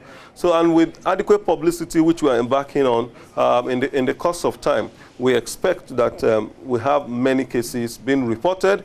And when people see that there is something is going to happen, when people see that they are going to get support, they are going to be reporting. And permit me indulge me to just make one thing clear. The cases of gender-based violence that we have in the country are huge, much more huge than we can imagine. And I'll give you an example from Ghana Health Service. The statistics that we have from Ghana Health Service shows that in last year, 2020, during COVID, we had cases 109,888 cases of teenage pregnancy in Ghana. 109,888, that's more than 100,000. And meanwhile, the cases of COVID-19 that we have in the country is not even up to 100,000. It's very close to 100. So, and most of those cases, you can iterate that they took place as a result of gender-based violence. Why? Any child that is below 16 has not yet attained the age of consent. So anybody that is 16 or below who gets pregnant was actually raped. So if that person was raped, nobody has reported. The parents have not reported. The child that was raped has not reported. Even neighbors around have not reported. So there are so many unreported cases of gender-based violence that is going on, and that's what we want to get people to report as a way of stopping, or eliminating gender-based. We want to bring it to zero. So when people see that they get support, they will report more. When they report, it also helps government to formulate policies and put things in place to ensure that we eradicate this malaise in our society. Just before I get talking to the team members, so if an incident happens, do I call you first, 0800 111 1222, or I call the police, or I walk to a police station? I would suggest that you should call 0800 111 1222, because once it happens, first you get double barrel. So to say, you get support, and at the end, and at the same time, we also make sure that the police are called so that they can go after the offender. So now I can talk to some of the team members. Are you on a call? God, you're too quiet. Okay. What's your name? How are you? I'm Dorcas. So Dorcas, how many calls typically would you receive in a day? Typically, we receive over 100 calls. And this, segregating this, we can say both incoming and outgoing calls. Because in the day, we do a lot of follow-ups, we do a lot of referral, we do a lot of follow-up with clients, as well as psychosocial support and legal support. So in the day, comparing all of this, we can say over 100 calls. But then again, some of the calls that comes in, as some are requesting for support, others are making inquiry. They want to find out what is happening at the center. At what time can I call? Others are also making follow-ups regarding their cases. Meanwhile, others too are reporting sensitive cases in terms of abuse, assault, child neglect, divorce issues. All of these cases come through to the Awareness Support Center. So in the day, we get over 100 calls that I can say. Yeah. Okay. So what kind of support would you typically give them? So if somebody calls, what are you asking them, for instance? So usually when your call comes in, I respond, hello, thank you for calling the Orange Support Center. So when the client reports his or her case, then the immediate support we have available or includes psychosocial support, which include therapy from a clinical psychologist. Then if the case is legal, we then refer to the legal person to provide legal assistance. Some of the cases have to go further to court. So when the legal person takes up this case, he or she is able to identify when or what kind of support to provide to the client, center for logistical support, how to file a case, how to follow up, all these technical terms that comes with it. Then in terms if a case also needs medical attention, we work with Ghana Health Service, and so we have health facilities that some of these cases goes to for medical attention, in terms of screening, in terms of reports, to help take it to the police station and other stuff. Great. Let me talk to the other team members. I see somebody's eyeing me, so I'm not going to come to you. Hello, what's your name? Hello, my name is Bomke. Okay. So how many calls have you received today? Oh, I received about 6 calls today. What are they? What kind of support are they asking for? What kind of issues are they bringing to you? We have one child support neglect. I have a suicide case. I have a lady that needs divorce and settlement. I have a domestic violence case and also a suicide case. So we have 2 suicide cases. Wow. Have you had people calling you when the issues are happening to them right there? Okay, so last week, not myself, but my colleague received a call of the lady that was presently, she was down and it was happening to her right there. Yeah, she needed psychological support immediately, which we rendered to her. So when you say suicide, what are they telling you? I mean, is somebody saying that this is how I feel or this is what I want to do to myself? What exactly are they saying? Okay, so some of them are having post-trauma effects, some childhood abuse, some are situations they are in, and they just call to say, I want to die. Someone will say, I'm just calling to let you know I'm fed up, I want to die. And I will ask, okay, what's wrong? Can we help you? And they will narrate some of our childhood sexual abuse they are going through, and when they think about it or see the persons involved, they just want to commit suicide or actually murder to the person. So at first we have to get them a psychological person to calm them down first, and we'll move it forward from there. Okay, let me talk to the only gentleman that I see. He's not on call right now. Are you on call? Okay, so I can have a good conversation with you. How many calls have you also received today? If I check the call log, about 21. Oh, wow. And the day hasn't ended? Yes, and there are more stuff to follow up on. Okay. So what are these persons telling you today, those who have called? So we received about 10 calls making follow-up on previous cases. For instance, I just got to the lawyer assigned to one of our clients who called in some other part of the region, and apparently we could not reach her, and so the client's case has delayed a bit. We have gotten to the point where she's filing the case in court for divorce and also child maintenance, and when she called to follow up, she just needs her peace of mind and also the peace to take care of her children, and the fact that the state should come in and mandate, like legally mandate the husband to do his duties. She's not preventing the children from seeing their dad.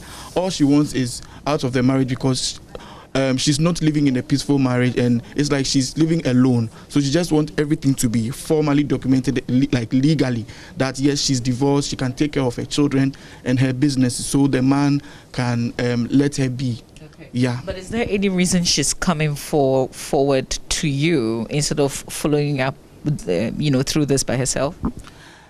So she's been going through a lot of things. So she's reached out to the family, the husband's family, and nobody is responding. And she said, according to her dad has given her the go-ahead because they've tried to speak to the husband. The husband's family have come in, and the husband is not listening to anybody. In return, the man is rather frustrating the woman's life, and for her, she just wants that peace of mind for her children, to take care of her children. So initially, she was waiting for the husband to, bring in some money to take the children to school because of COVID and all of that.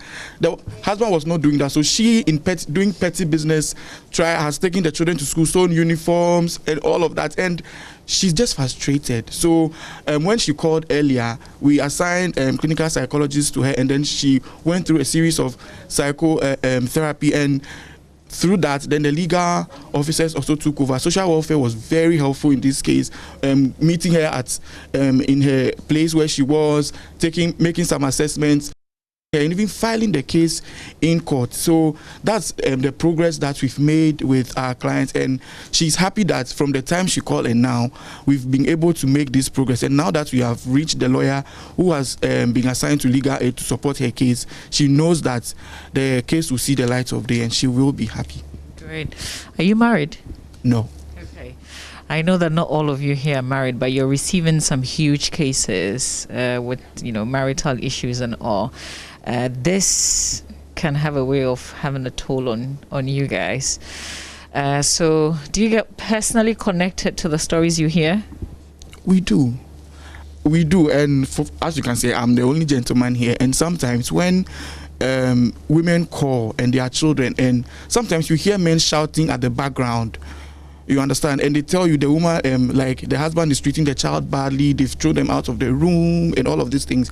As much as we are professionals and we've learned to distance ourselves from these things, we are human too, you understand, and that is why we are here. But sometimes being a man trying to help and support these things, when you see some of the things that women go through that are instigated or caused by men, you try to rethink how to also make other people feel better through the work that you do, or even personally, wherever you find yourself. So yes, we try to distance ourselves, but some of them, because there are children involved, and the women have, some of them are in school, some of them are, even though they are married and all, because of the abuse that the partner may have caused this woman, she felt just like a little girl with no hope. And when they call, and the way we speak to them, and the clinical psychologists and the lawyers speak to them, they tell us, we know we are going through a lot, but the way you speak to us alone, and in that process, we still find solace to encourage them and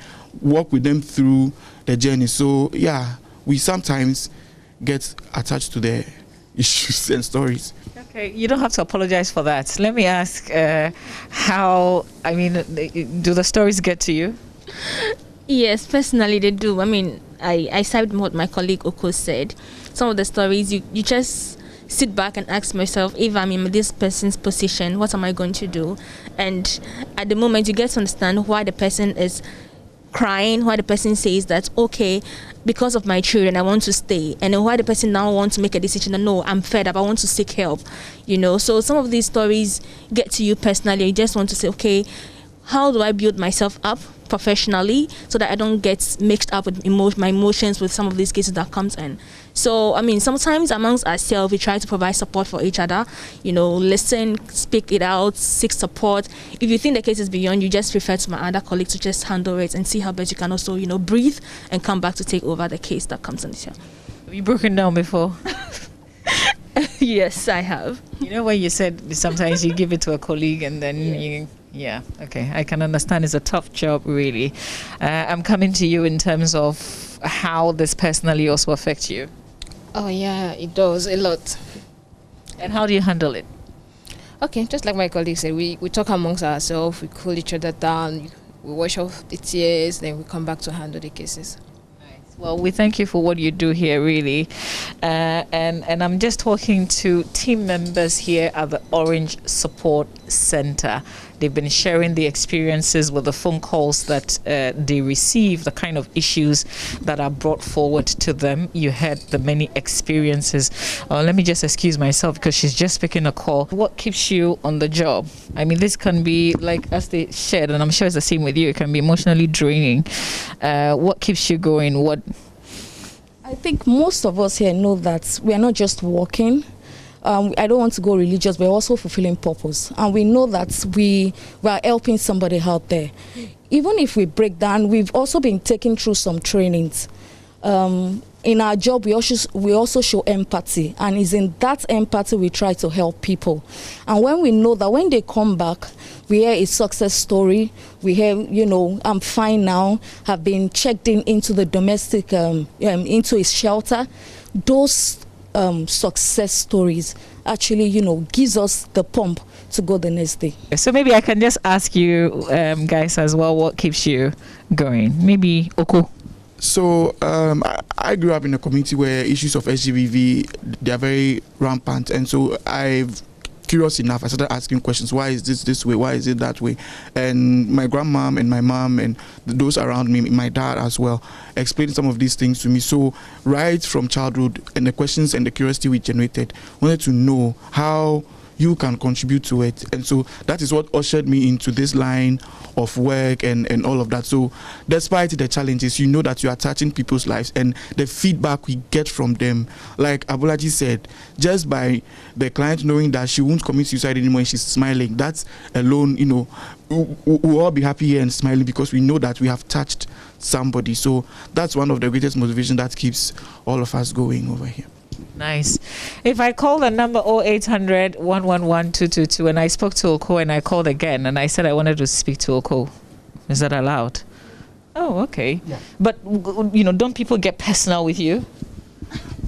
Good question. They do. Sometimes, you know, we are all like, not all of us are here because there are also other related work that we are doing. So sometimes, it was around last week when I was not around in the moment for a meeting, and someone called, said they want to speak to me, and then I was not around. So this morning when she called, oh, I want to speak to you, we were not around, and you know you are the one that I've been speaking to, and all of that. And yes, they do, but it also tells you the impact you're having on them, and based on the support you are providing to them and all. So, but even if I'm not here, the systems are still working, and if I have an appointment with a client, any of my colleagues can just, you know, schedule it and then let it happen. So we are covered. Great. Last question. Do men also call for help?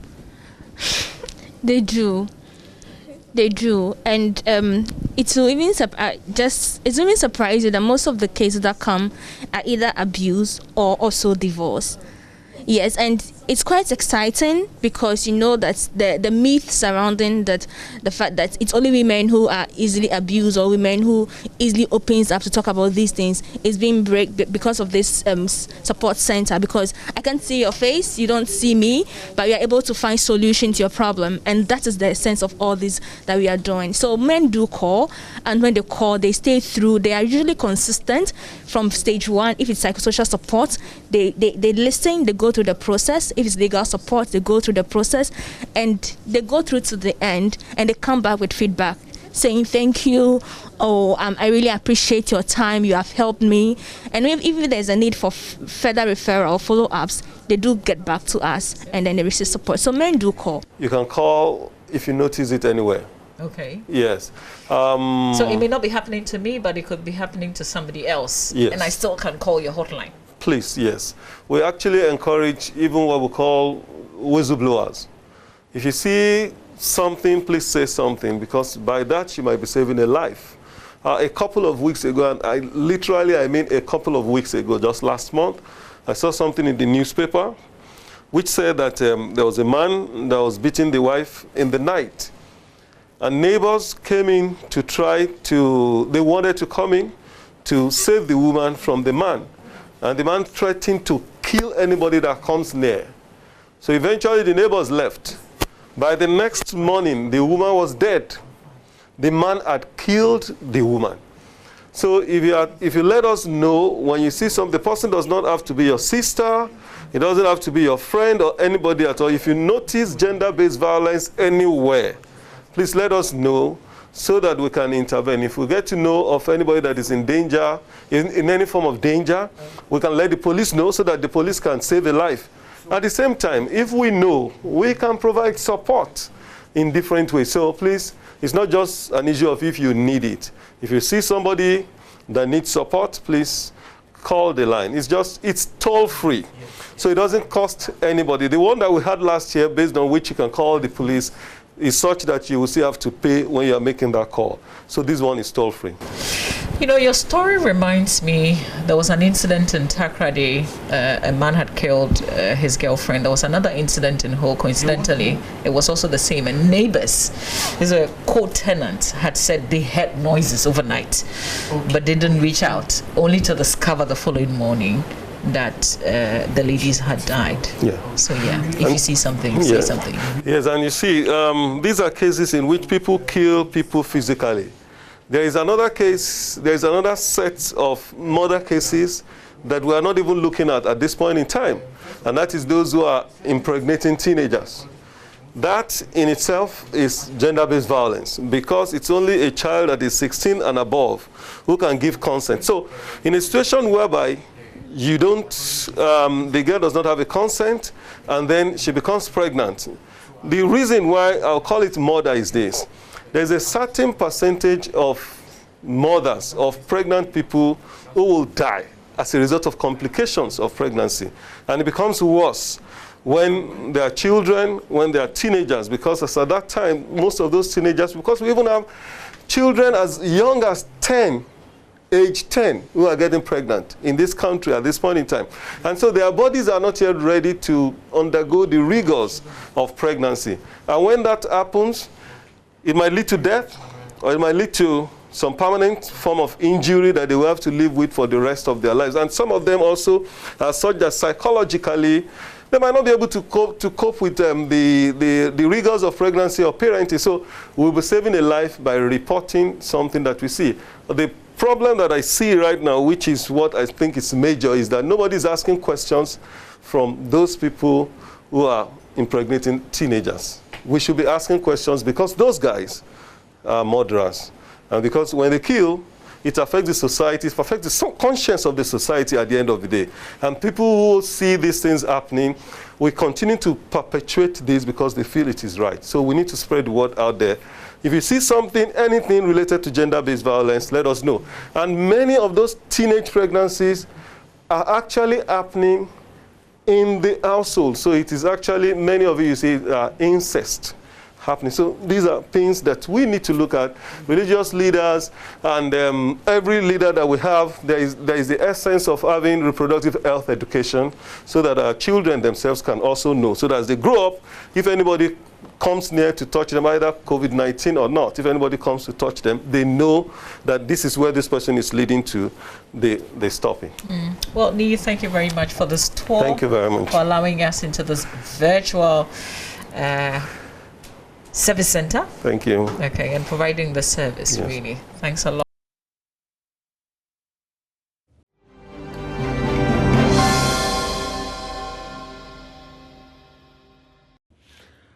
Well, thank you very much for joining us for the rest of what we're going to be discussing on the show this morning. And it's our second segment from the regions. We're going to bring you updates on big stories across the country. Now, one suspect has been arrested in a head teacher's murder case in Cape Coast. We'll be giving you details of that. Hashem residents in the Western region are also protesting bad roads, and calm returns to feuding towns in the Savannah region. So connecting with us, we'll have Isaac Nonya in the Savannah region. We'll have Natalia Kwanza from the Western region as well, joining the conversation. Now, Isaac, let's quickly take a look at that development in the Savannah region, where indeed we have that uptick in violence. Now, those two communities, what is the latest you can report? My understanding is that members of the community, able-bodied members of the community, have fled, and that it's only left with children and the aged as well as women in the community. What is the latest? Yes, that is true. This incident is true in the sense that when RESEC got to this community, they issued an order for the police to get all the perpetrators, to bring all the suspect to book. And those who bolted away, having heard the information, I believe will remain wherever they are. The other community called Kijasi, who allegedly carried the attack to the other side, they all left, including the sub-chief. Now, the interesting spectacle that we picked on the ground when we got there with RESEC is one of the sub-chiefs involved in these clashes was there. We call it the Bumbawura. He gave his account as to what happened, led to the attack or the clashes. But as to where the Kijasi Wura, who is being alleged to have a relation with the Parliamentary chief, vanished from the community a day to the arrival of RESEC. And we are told he has returned to the community. I will speak now. Youth exuberance and that of those who came from other communities, the allegation is that some came from nearby communities to support one other side. This is not confirmed. And many of them who are still fleeing away are farmers. And even those who are still staying in the community are afraid, because how will they go to the farm knowing that the attackers will not be hiding somewhere, either seeking refuge or trying to further perpetrate violence against them. So the concern has to do with the farming season and these clashes, who is safe to go where and not to go to where. And then those who have run away, as to whether they will come back and also continue with their farming or not. So there are two issues here. Farming season, who is to go to farm, who is not to go to the farm. And the crops, particularly groundnut and yam, they have started coming out. How are they going to maintain them? We also pick information that 4 elders, out of about 25 elders of the Parliamentary chief, are going to be surcharged. That's the information we are picking. Or are going to be picked by the police. Right. Why are they going to be picked by the police? What is the connection with these people? The connection is that the two sides, Bumbawura and the Kijasi Wura, were having problem with the gravel pits. Now, if you look at the history of that area, this current Bumbawura is the 11th sub-chief from that gate. And all the 10 chiefs who came and passed were taking royalty from that pit without any dispute. So the question they are asking is, why this 11th chief that the other person, Kijasi Wura, who has never made any attempt from history to take royalty from that place, sadly is taken. Now the case was brought before the Parliamentary chief, and the Parliamentary chief said, look, the two of you, don't go back to that site. Only for the following day, the Kijasi Wura to go back there and pick royalties. Then he was confronted. And then he said, look, the Parliamentary chief gave the order to go back there. Then they confronted the Parliamentary chief. How come you said the two of us should stay away only for this person to go back? He said, yes, I asked him to go. Now, the claim is that the words were put in the mouth of the Parliamentary chief. But this is an old man, about 95 years old. So the allegation is that, no, some of the Parliamentary chiefs or the sub-chiefs or the elders of the king or the Parliamentary chief are those who team up with this other sub-chief to go back to pick the royalties so that they may all share the booty. So very interesting developments, and at least we see the security officials stepping in to resolve the matter. In fact, per what I am hearing, there is a very heavy security presence in these two communities, just to avoid any sort of reprisals, because that is also a threat, right? The possibility of reprisals. Sure. Benjamin, if you look at the history of Savannah region, when it comes to chieftaincy clashes, we can cite Kafaba, we can cite Bupe. Anytime the attack came, no matter what, there will be reprisal. So this history that is guiding the RESEC to continue to maintain officers on the ground. As to whether they can sustain the officers for the whole year, which is the farming season, that's a very dangerous period. People hide behind the farms and perpetrate more violence. So RESEC is aware of this history and they are trying to guide against a repeat of it. Right.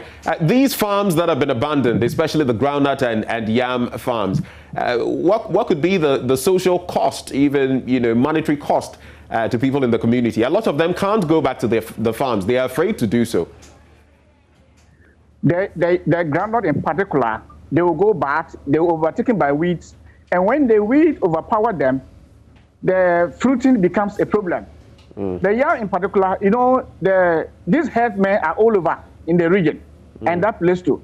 So when they fail to go there and then 2 or 3 cattle found their way into the yam farm, the whole thing is gone.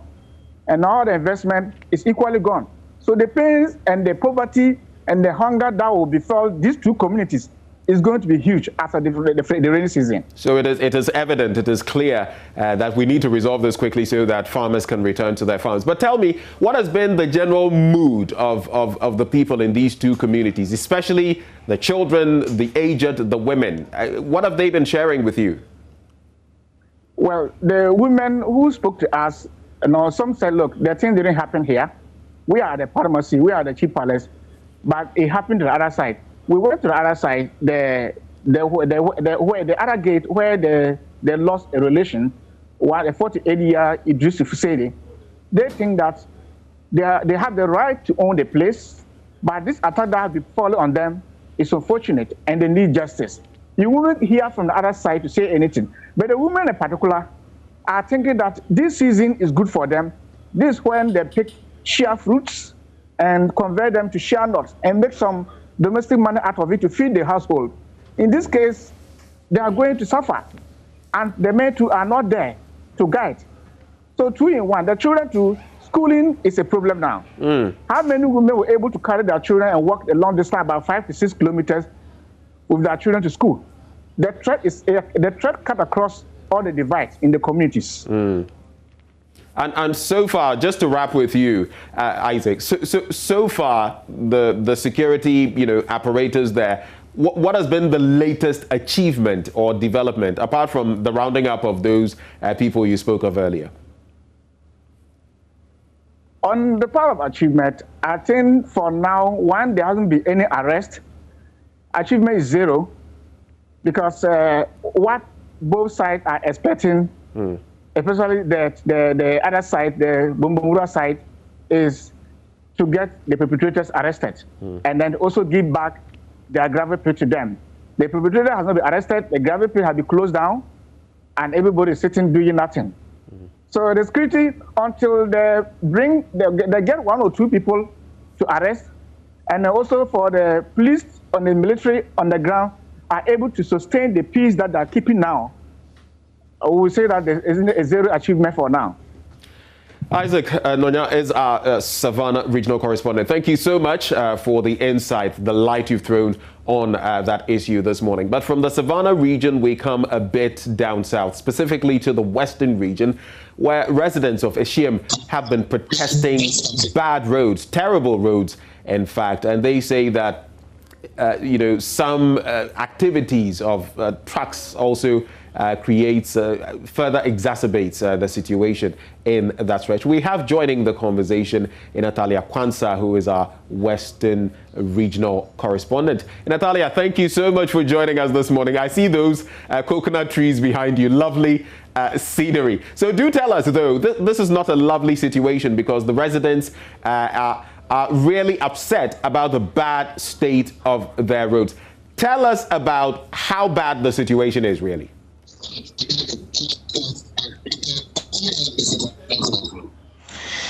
Well, Ben, so this is a road in the free zone area here in the western region. And so you have a lot of companies moving in there. You have a lot of trucks moving on this road each and every day. There are potholes on it, but one reason why these people even had this demonstration yesterday is because of the dust, which these drivers always, these residents would always have to, stay with, especially those who have shops around and their houses around. Yeah, so it is bad, just like a lot of people in the western region knows most roads here. You have potholes, cannot drive on smoothly. That's the best description for that road. So they also talk about that the activity of certain trucks in the area makes the situation even worse. What has been the response to that? Trucks conveying sand, heavy duty trucks. What is the latest on that? Is there any attempt to sort of speak with this entity to ensure that maybe whatever damage is being done to the road is remedied, or is it that they just want the road fixed and that is it? So yesterday the MC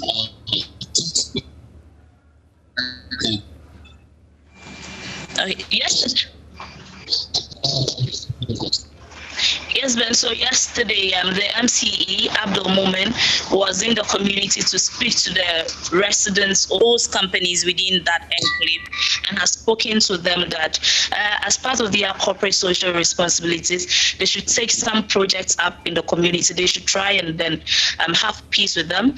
The MCE has also assured the community members that by Friday, he would come and give them positive response, because during the initial stages, the plan was that there was going to be a one. All right, so we're going to try to reach Natalia again via the phone lines, and just to ensure that we can actually get a grasp of everything that she's making mention of. But in the western region, Hashem residents actually poured out on the streets, and they were very upset. They actually blocked a major stretch. And their concern is, well, bad roads, and not just bad roads filled with potholes, but they're also talking about the effect of the dust. And we know, if you recall, earlier this year, late last year, a girl who is asthmatic lost her life simply because of some such situation. All of the dust on a stretch that she was in, sitting in a trottoir and all of that. So this is a very important matter. And Natalia, thank you for joining us via the phone line. So you were making a point there. Do wrap up. Yes. So just like I was saying, the MP has given them assurance that by Friday they would hear positive news from them because the people had planned over a 1-week demonstration. And this is an area where there are a lot of companies. So if they were going to do this for 1 week, meaning a lot of revenue was going to be lost. Right. I was talking to the leaders of this demonstration this morning. They said they have listened to the MC. They are waiting till Friday. If they don't hear any positive result, as in a contractor coming on the road, then they would have to begin another demonstration until they see a contractor on the road. For them, they said this is promises they've had over the years. MC is coming to promise them that, oh, we'll get it fixed.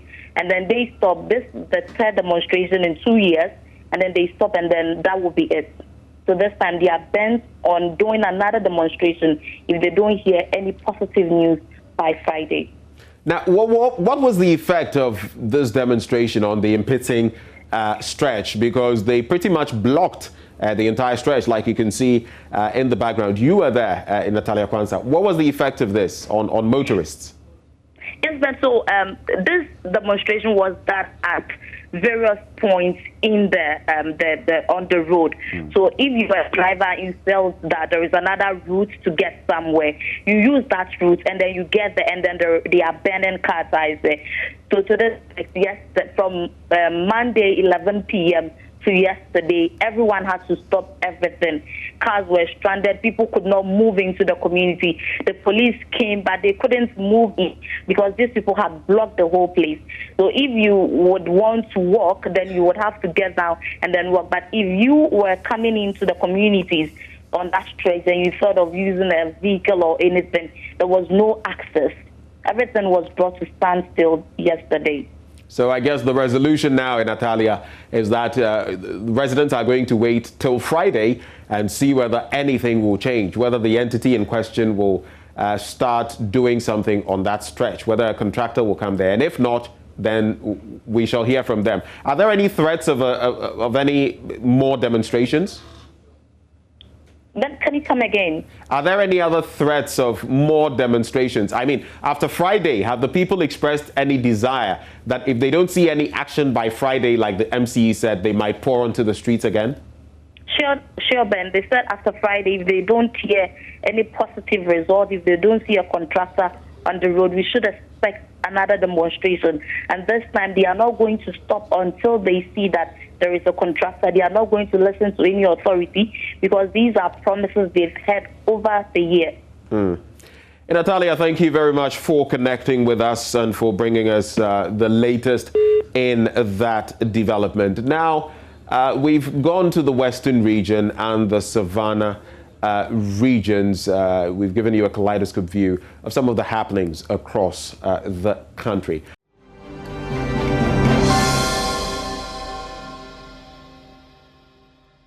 But we move on to our educational setup, specifically NSMQ matters. NSMQ 2021 is still on.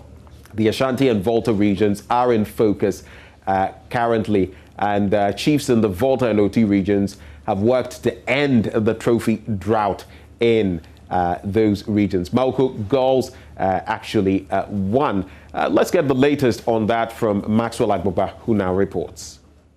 Congratulations to Malco girls. They've qualified for the national championship, which will be happening in October. Let's speak to the contestants. Let's find. Oh, tears of joy. Wait, what's your name? Ameri Barbara. Okay, why are you crying? You've qualified the national competition in October. Tell me, why are you crying? I don't know. Talk to me. How excited are you? I'm excited. I'm grateful to God for bringing us this far. Our efforts have not been in vain. Okay. Yes, that is what I want to say. Oh. What should we expect in the national competition in October? The best from us. The best? Yes. Oh, stop crying. Congratulations, yeah? Thank you very much. You're the second contestant? Okay, yeah. What's your name? Ahotsu Precious. Okay, tell me, what does it feel like to beat the schools here and then qualify? It feels very great, and if it hasn't been for the Lord, we wouldn't have gotten this far. Okay. I'm very grateful to God and to Prime Times for bringing us here to also show our talent to the world. Yes. Okay. What's your name? Yeah. I'm OBK. Your name is OBK? Yes. Hey, what's the full? Obachem for one. Obachem for one? Yes, one. Yes. So you are OBK one. OBK one. Okay, so I want to tell the whole world that what men can do, women can do better if given the opportunity. What should we expect in the nationals? That will be co-dominant. No school will be a recessive gene. Co-dominance will be witnessed over there. Give it to us. OBK one, you are fine. OBK one, yes. Obacham for a Japama and Casa one. Newscaster one. Okay. Well, that is how to win a contest. Congratulations, girls. We pledge our devotion, our love, our faith and loyalty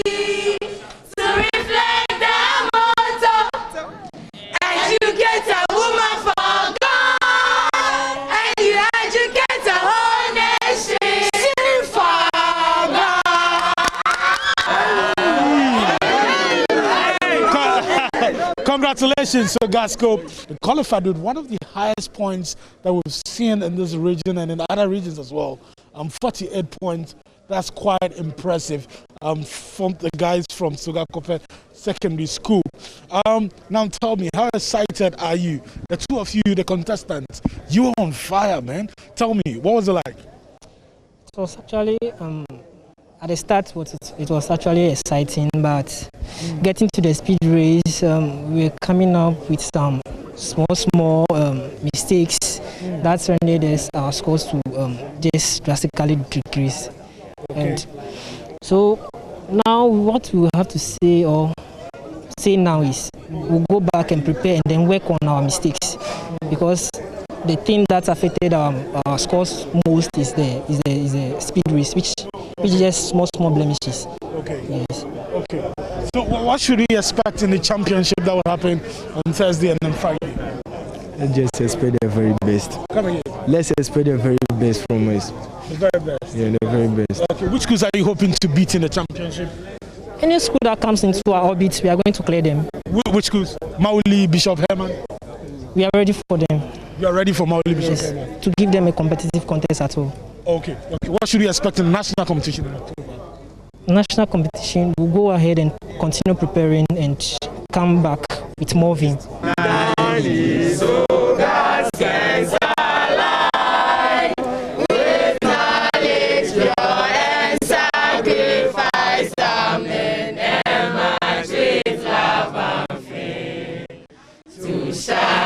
Shine, year by year, so we cease for a richer store. Sing out aloud, sing out aloud.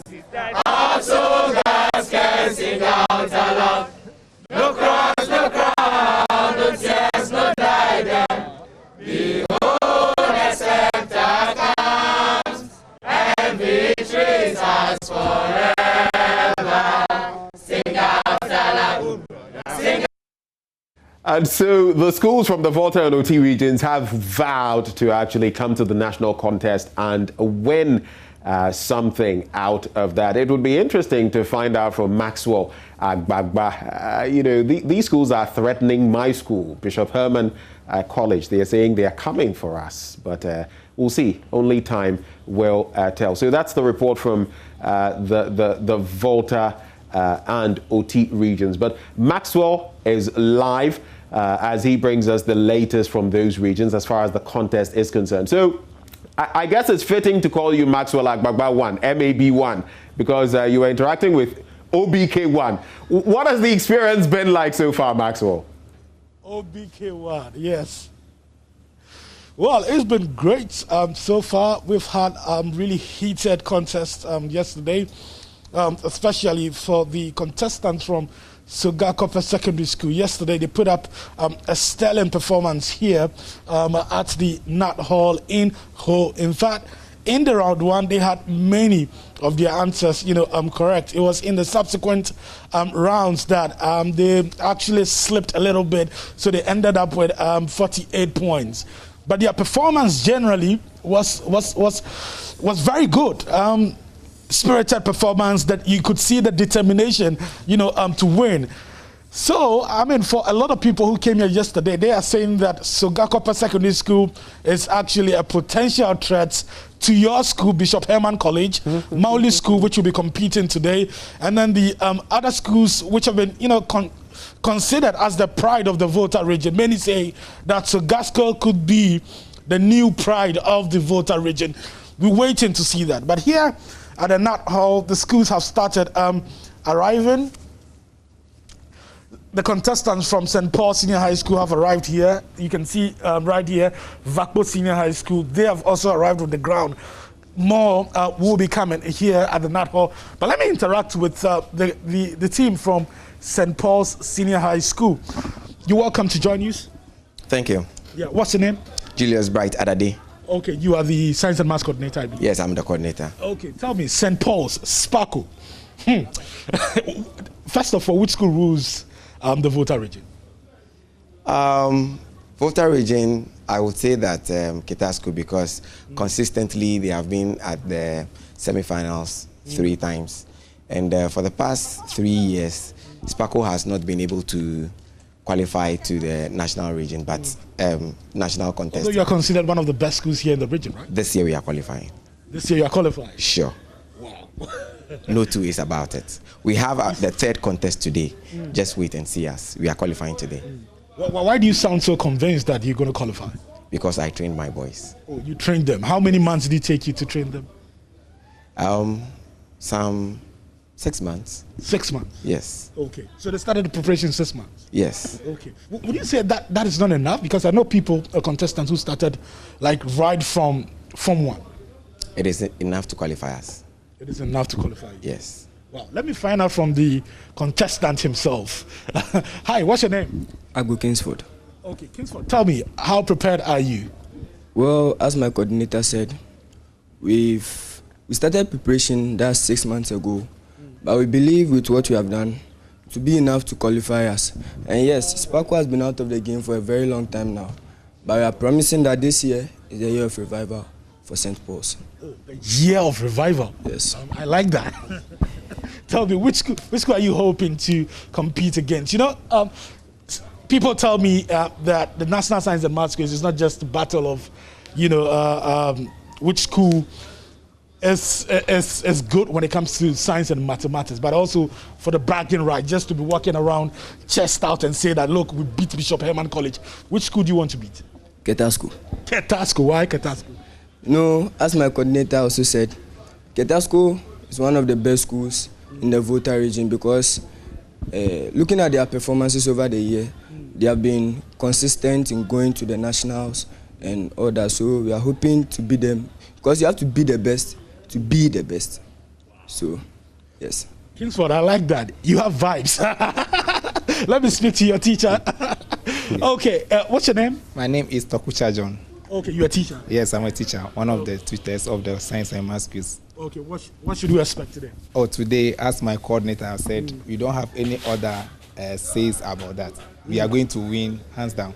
You're winning hands down? Yes. And you going for the national? Nationals. What about the championship? Are you winning the championship? By God's grace, we win. If we win today's contest, we have the chance to win the championship as well. Okay, okay. Thank you for talking to us, yeah? Thank you, sir. Okay, all the best. So that's it. The guys from St. Paul's, they are ready. We have another school also arriving here just some minutes ago. But remember that later we have Mauli School. They will be competing. And Mauli School, it's Contest 2. So we have Mauli School, Hohoi, EPSHS, Audome SHS, and then Tretown SHS. 4 contests will be happening today, and we are waiting to see how it pans out. St. Paul's, you heard it, Sparkle, they would also be contesting here at the Nat Hall. It promises to be fun. The competition continues, Benjamin. Interesting, and you know, I hear prominent names, of course, the name of my school first, Bishop Herman College, Mauli, Sparkle, Ketasco, and I even see Vakbo Senior High School there. It's going to be interesting how the cookie crumbles in the region. We wait to see how things will go. But thank you very much, Maxwell Agbagba, for bringing us the latest from the Volta and OT regions. And of course, by close of day, we'll see how the chips will fall as chiefs in those 2 regions seek to end the trophy drought. We take a bit of a breather. When we come back, more action right here. Do stay.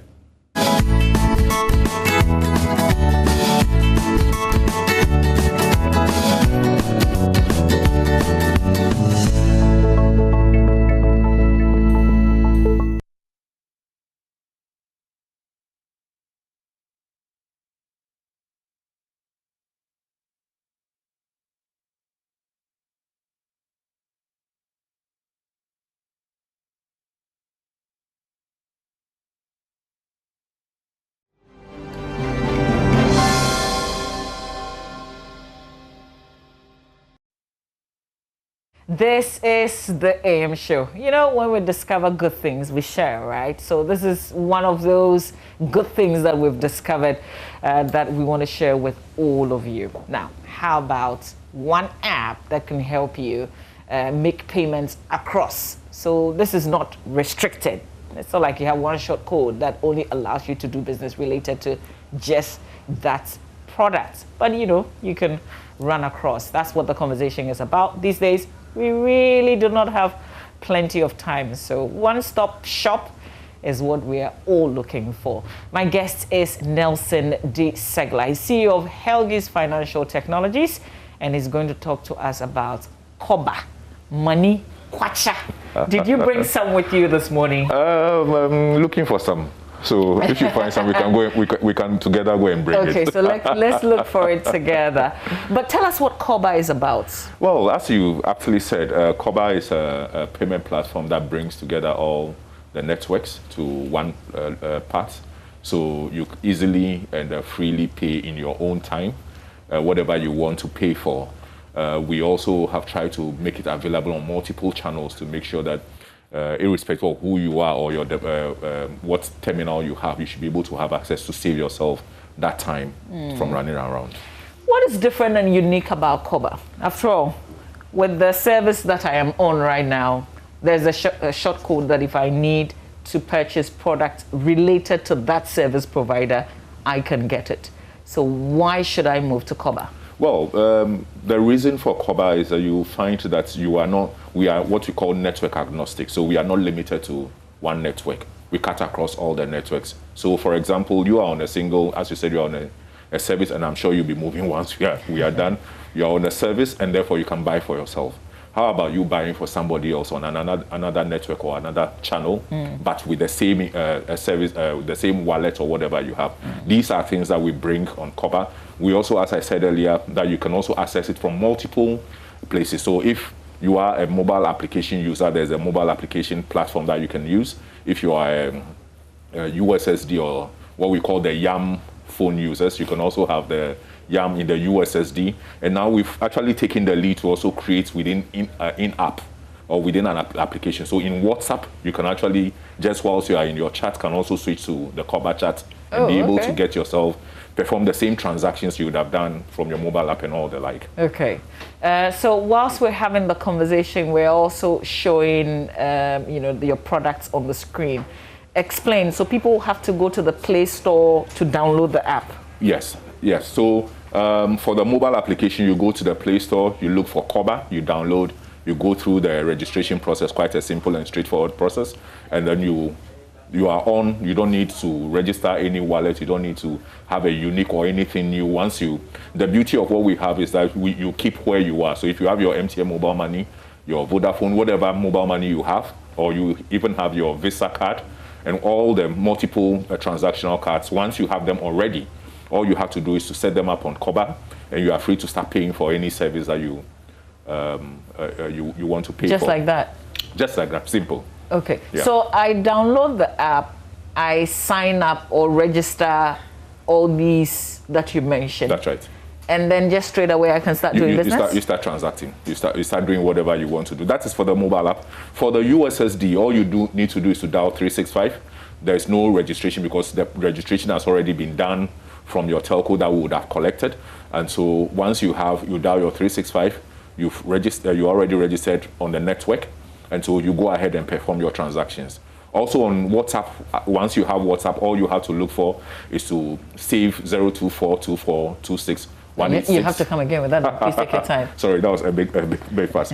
So you look to add to your address book 0242426 and then you can start hi Koba, hello, or any of those smart Somebody words. will just start responding to you? Yes. Once you dial, you say hi Koba, somebody hi. Let me save your number. Let me save your number. Okay. It's 024. Yeah. 24. 26. 186. 186. Yes. So I'm just going to save it as Koba. Yes. And then I'll look for you on WhatsApp. Yeah. Okay. Koba saved to my WhatsApp. And I'm searching for Koba. This is something that, we have been... Oh, I see you there. Yeah. So I say, hey, Koba. You just say Koba or hi or hello. And then somebody's going to respond to me? Yes. And then ask me what? And so... Oh, hey. yeah. They say hi there. Okay, kindly reply with one of the options below to get started. Can't wait to be of service. So I should reply with hi Koba, yes. Koba, Hello, Koba. Any of them, and then you are good to. We start the transaction. So who's communicating with me? We have all manner of technologies put together to make sure this is done. And so looking forward, we are looking at spreading the same thing across all the other channels. Oh. So I said hi. Yes, sorry. yes. I'm just fascinated by this. So Yes. they've essentially just sent me information. Yes. Enjoy the moment. Get all your Cepline data bundles on Koba. Yeah. I'm advertising for somebody else. I shouldn't. Yeah. So they're just giving me some of the services that we have. So once you have that, you can do any other thing that you want to do. You want to buy your airtime. You want to pay for your service utilities and all the like. You can go on and perform this. And they're asking, it's your first time here. Please tell me your name. Yes. Oh, I'm impressed. Because it's the first time we are engaging you. So okay. So this is for somebody who is new to the product. That's you right. can do the WhatsApp. I think it's pretty easy. Yes. So that you can get familiar with what is available. But there's also an insurance aspect where you say we're insured. Yeah. How am I insured if I'm using your product? Well, what we've done is that we believe, as part of our vision to make life simplified for our users or our community, that there are some things that we believe that to make simple, we provide for our customers or our community. So what we've done in partnership with Prudential is to say that once you're a Koba user, a Koba customer, you know what, we insure you for free. So you don't need to do anything special as a Koba user. You don't need to do anything. All you have to do is to continue your life on Koba. The services that you're already subscribed to, that you are paying for, continue paying for them. It's your airtime, it's your funds transfer, it's your bills that you are paying. Just continue doing that. Once you continue doing that, we at Koba see your know that you are part of us, and we provide you insurance to cover insurance cover for free. Just like that? Yeah, just like that. So I'm not paying premium? No, you are not paying any. Koba is paying your premium for you. Oh. Yeah. And you are covered up to about 20,000 for especially in this time that we have COVID. So what can I make claims on? You can make claims on hospitalization when you're admitted in the hospital. You can make claims on accidents and all the like. Okay. It's a full life insurance, so you are covered across any of all of those things. Yeah. So, but this is offered by Koba for free for all users on our platform. Okay. Yeah. Have you got new things coming up? Well, there are several new things we are planning. Of course, as I said, our aim is to make life simple for others. So what we're doing, we have your airtime or your services now. We are looking at the next step possibly that you should be able to buy your Banku or on Koba platform and get it delivered to you. For real? I'm serious about this. So to be able, of course, ways that we can continue saving you time to do the things that are of value, of importance to you. So you don't need to hassle to find food to eat. Because there's some Banku joints in Osu. Don't worry, so just let us know. And usually traffic will not allow you, you can't do with the lunchtime. Don't worry, we'll get you sorted out. Just let us know the name and we'll make sure we are sorted. These are things, some partnerships with merchants and service providers so that we can bring them all onto one platform and make sure that our users save themselves the time of running around and getting all these things done. I like it very much what Koba is doing. So give us your website again. How can people reach you if they want to get in touch? Okay, our website is simple. It's koba365.com, www.koba365.com. You can also reach us by phone, 0200 40 40 10. Please say that again. 0200 40 40 10. These are the numbers, our contact details. We're also on the social media. Our handles is Koba365, at Koba365, and you should be able to reach us on all those channels. Okay, just give the WhatsApp number that you gave me that I saved again. Okay, so the number is 024 24 26 186. Okay. Yes. That's the number to save and get interactive with them on WhatsApp. Nelson, in the absence of anything else, I'd like to say thank you. Thank you too very much for having us, and we are most grateful. All right. Okay, Koba, I'll start doing business with you right after this conversation. You're watching the So AM you see show? You've gotten yourself converted. Oh, yeah. Thank you very much. All right, stay with us. Yes.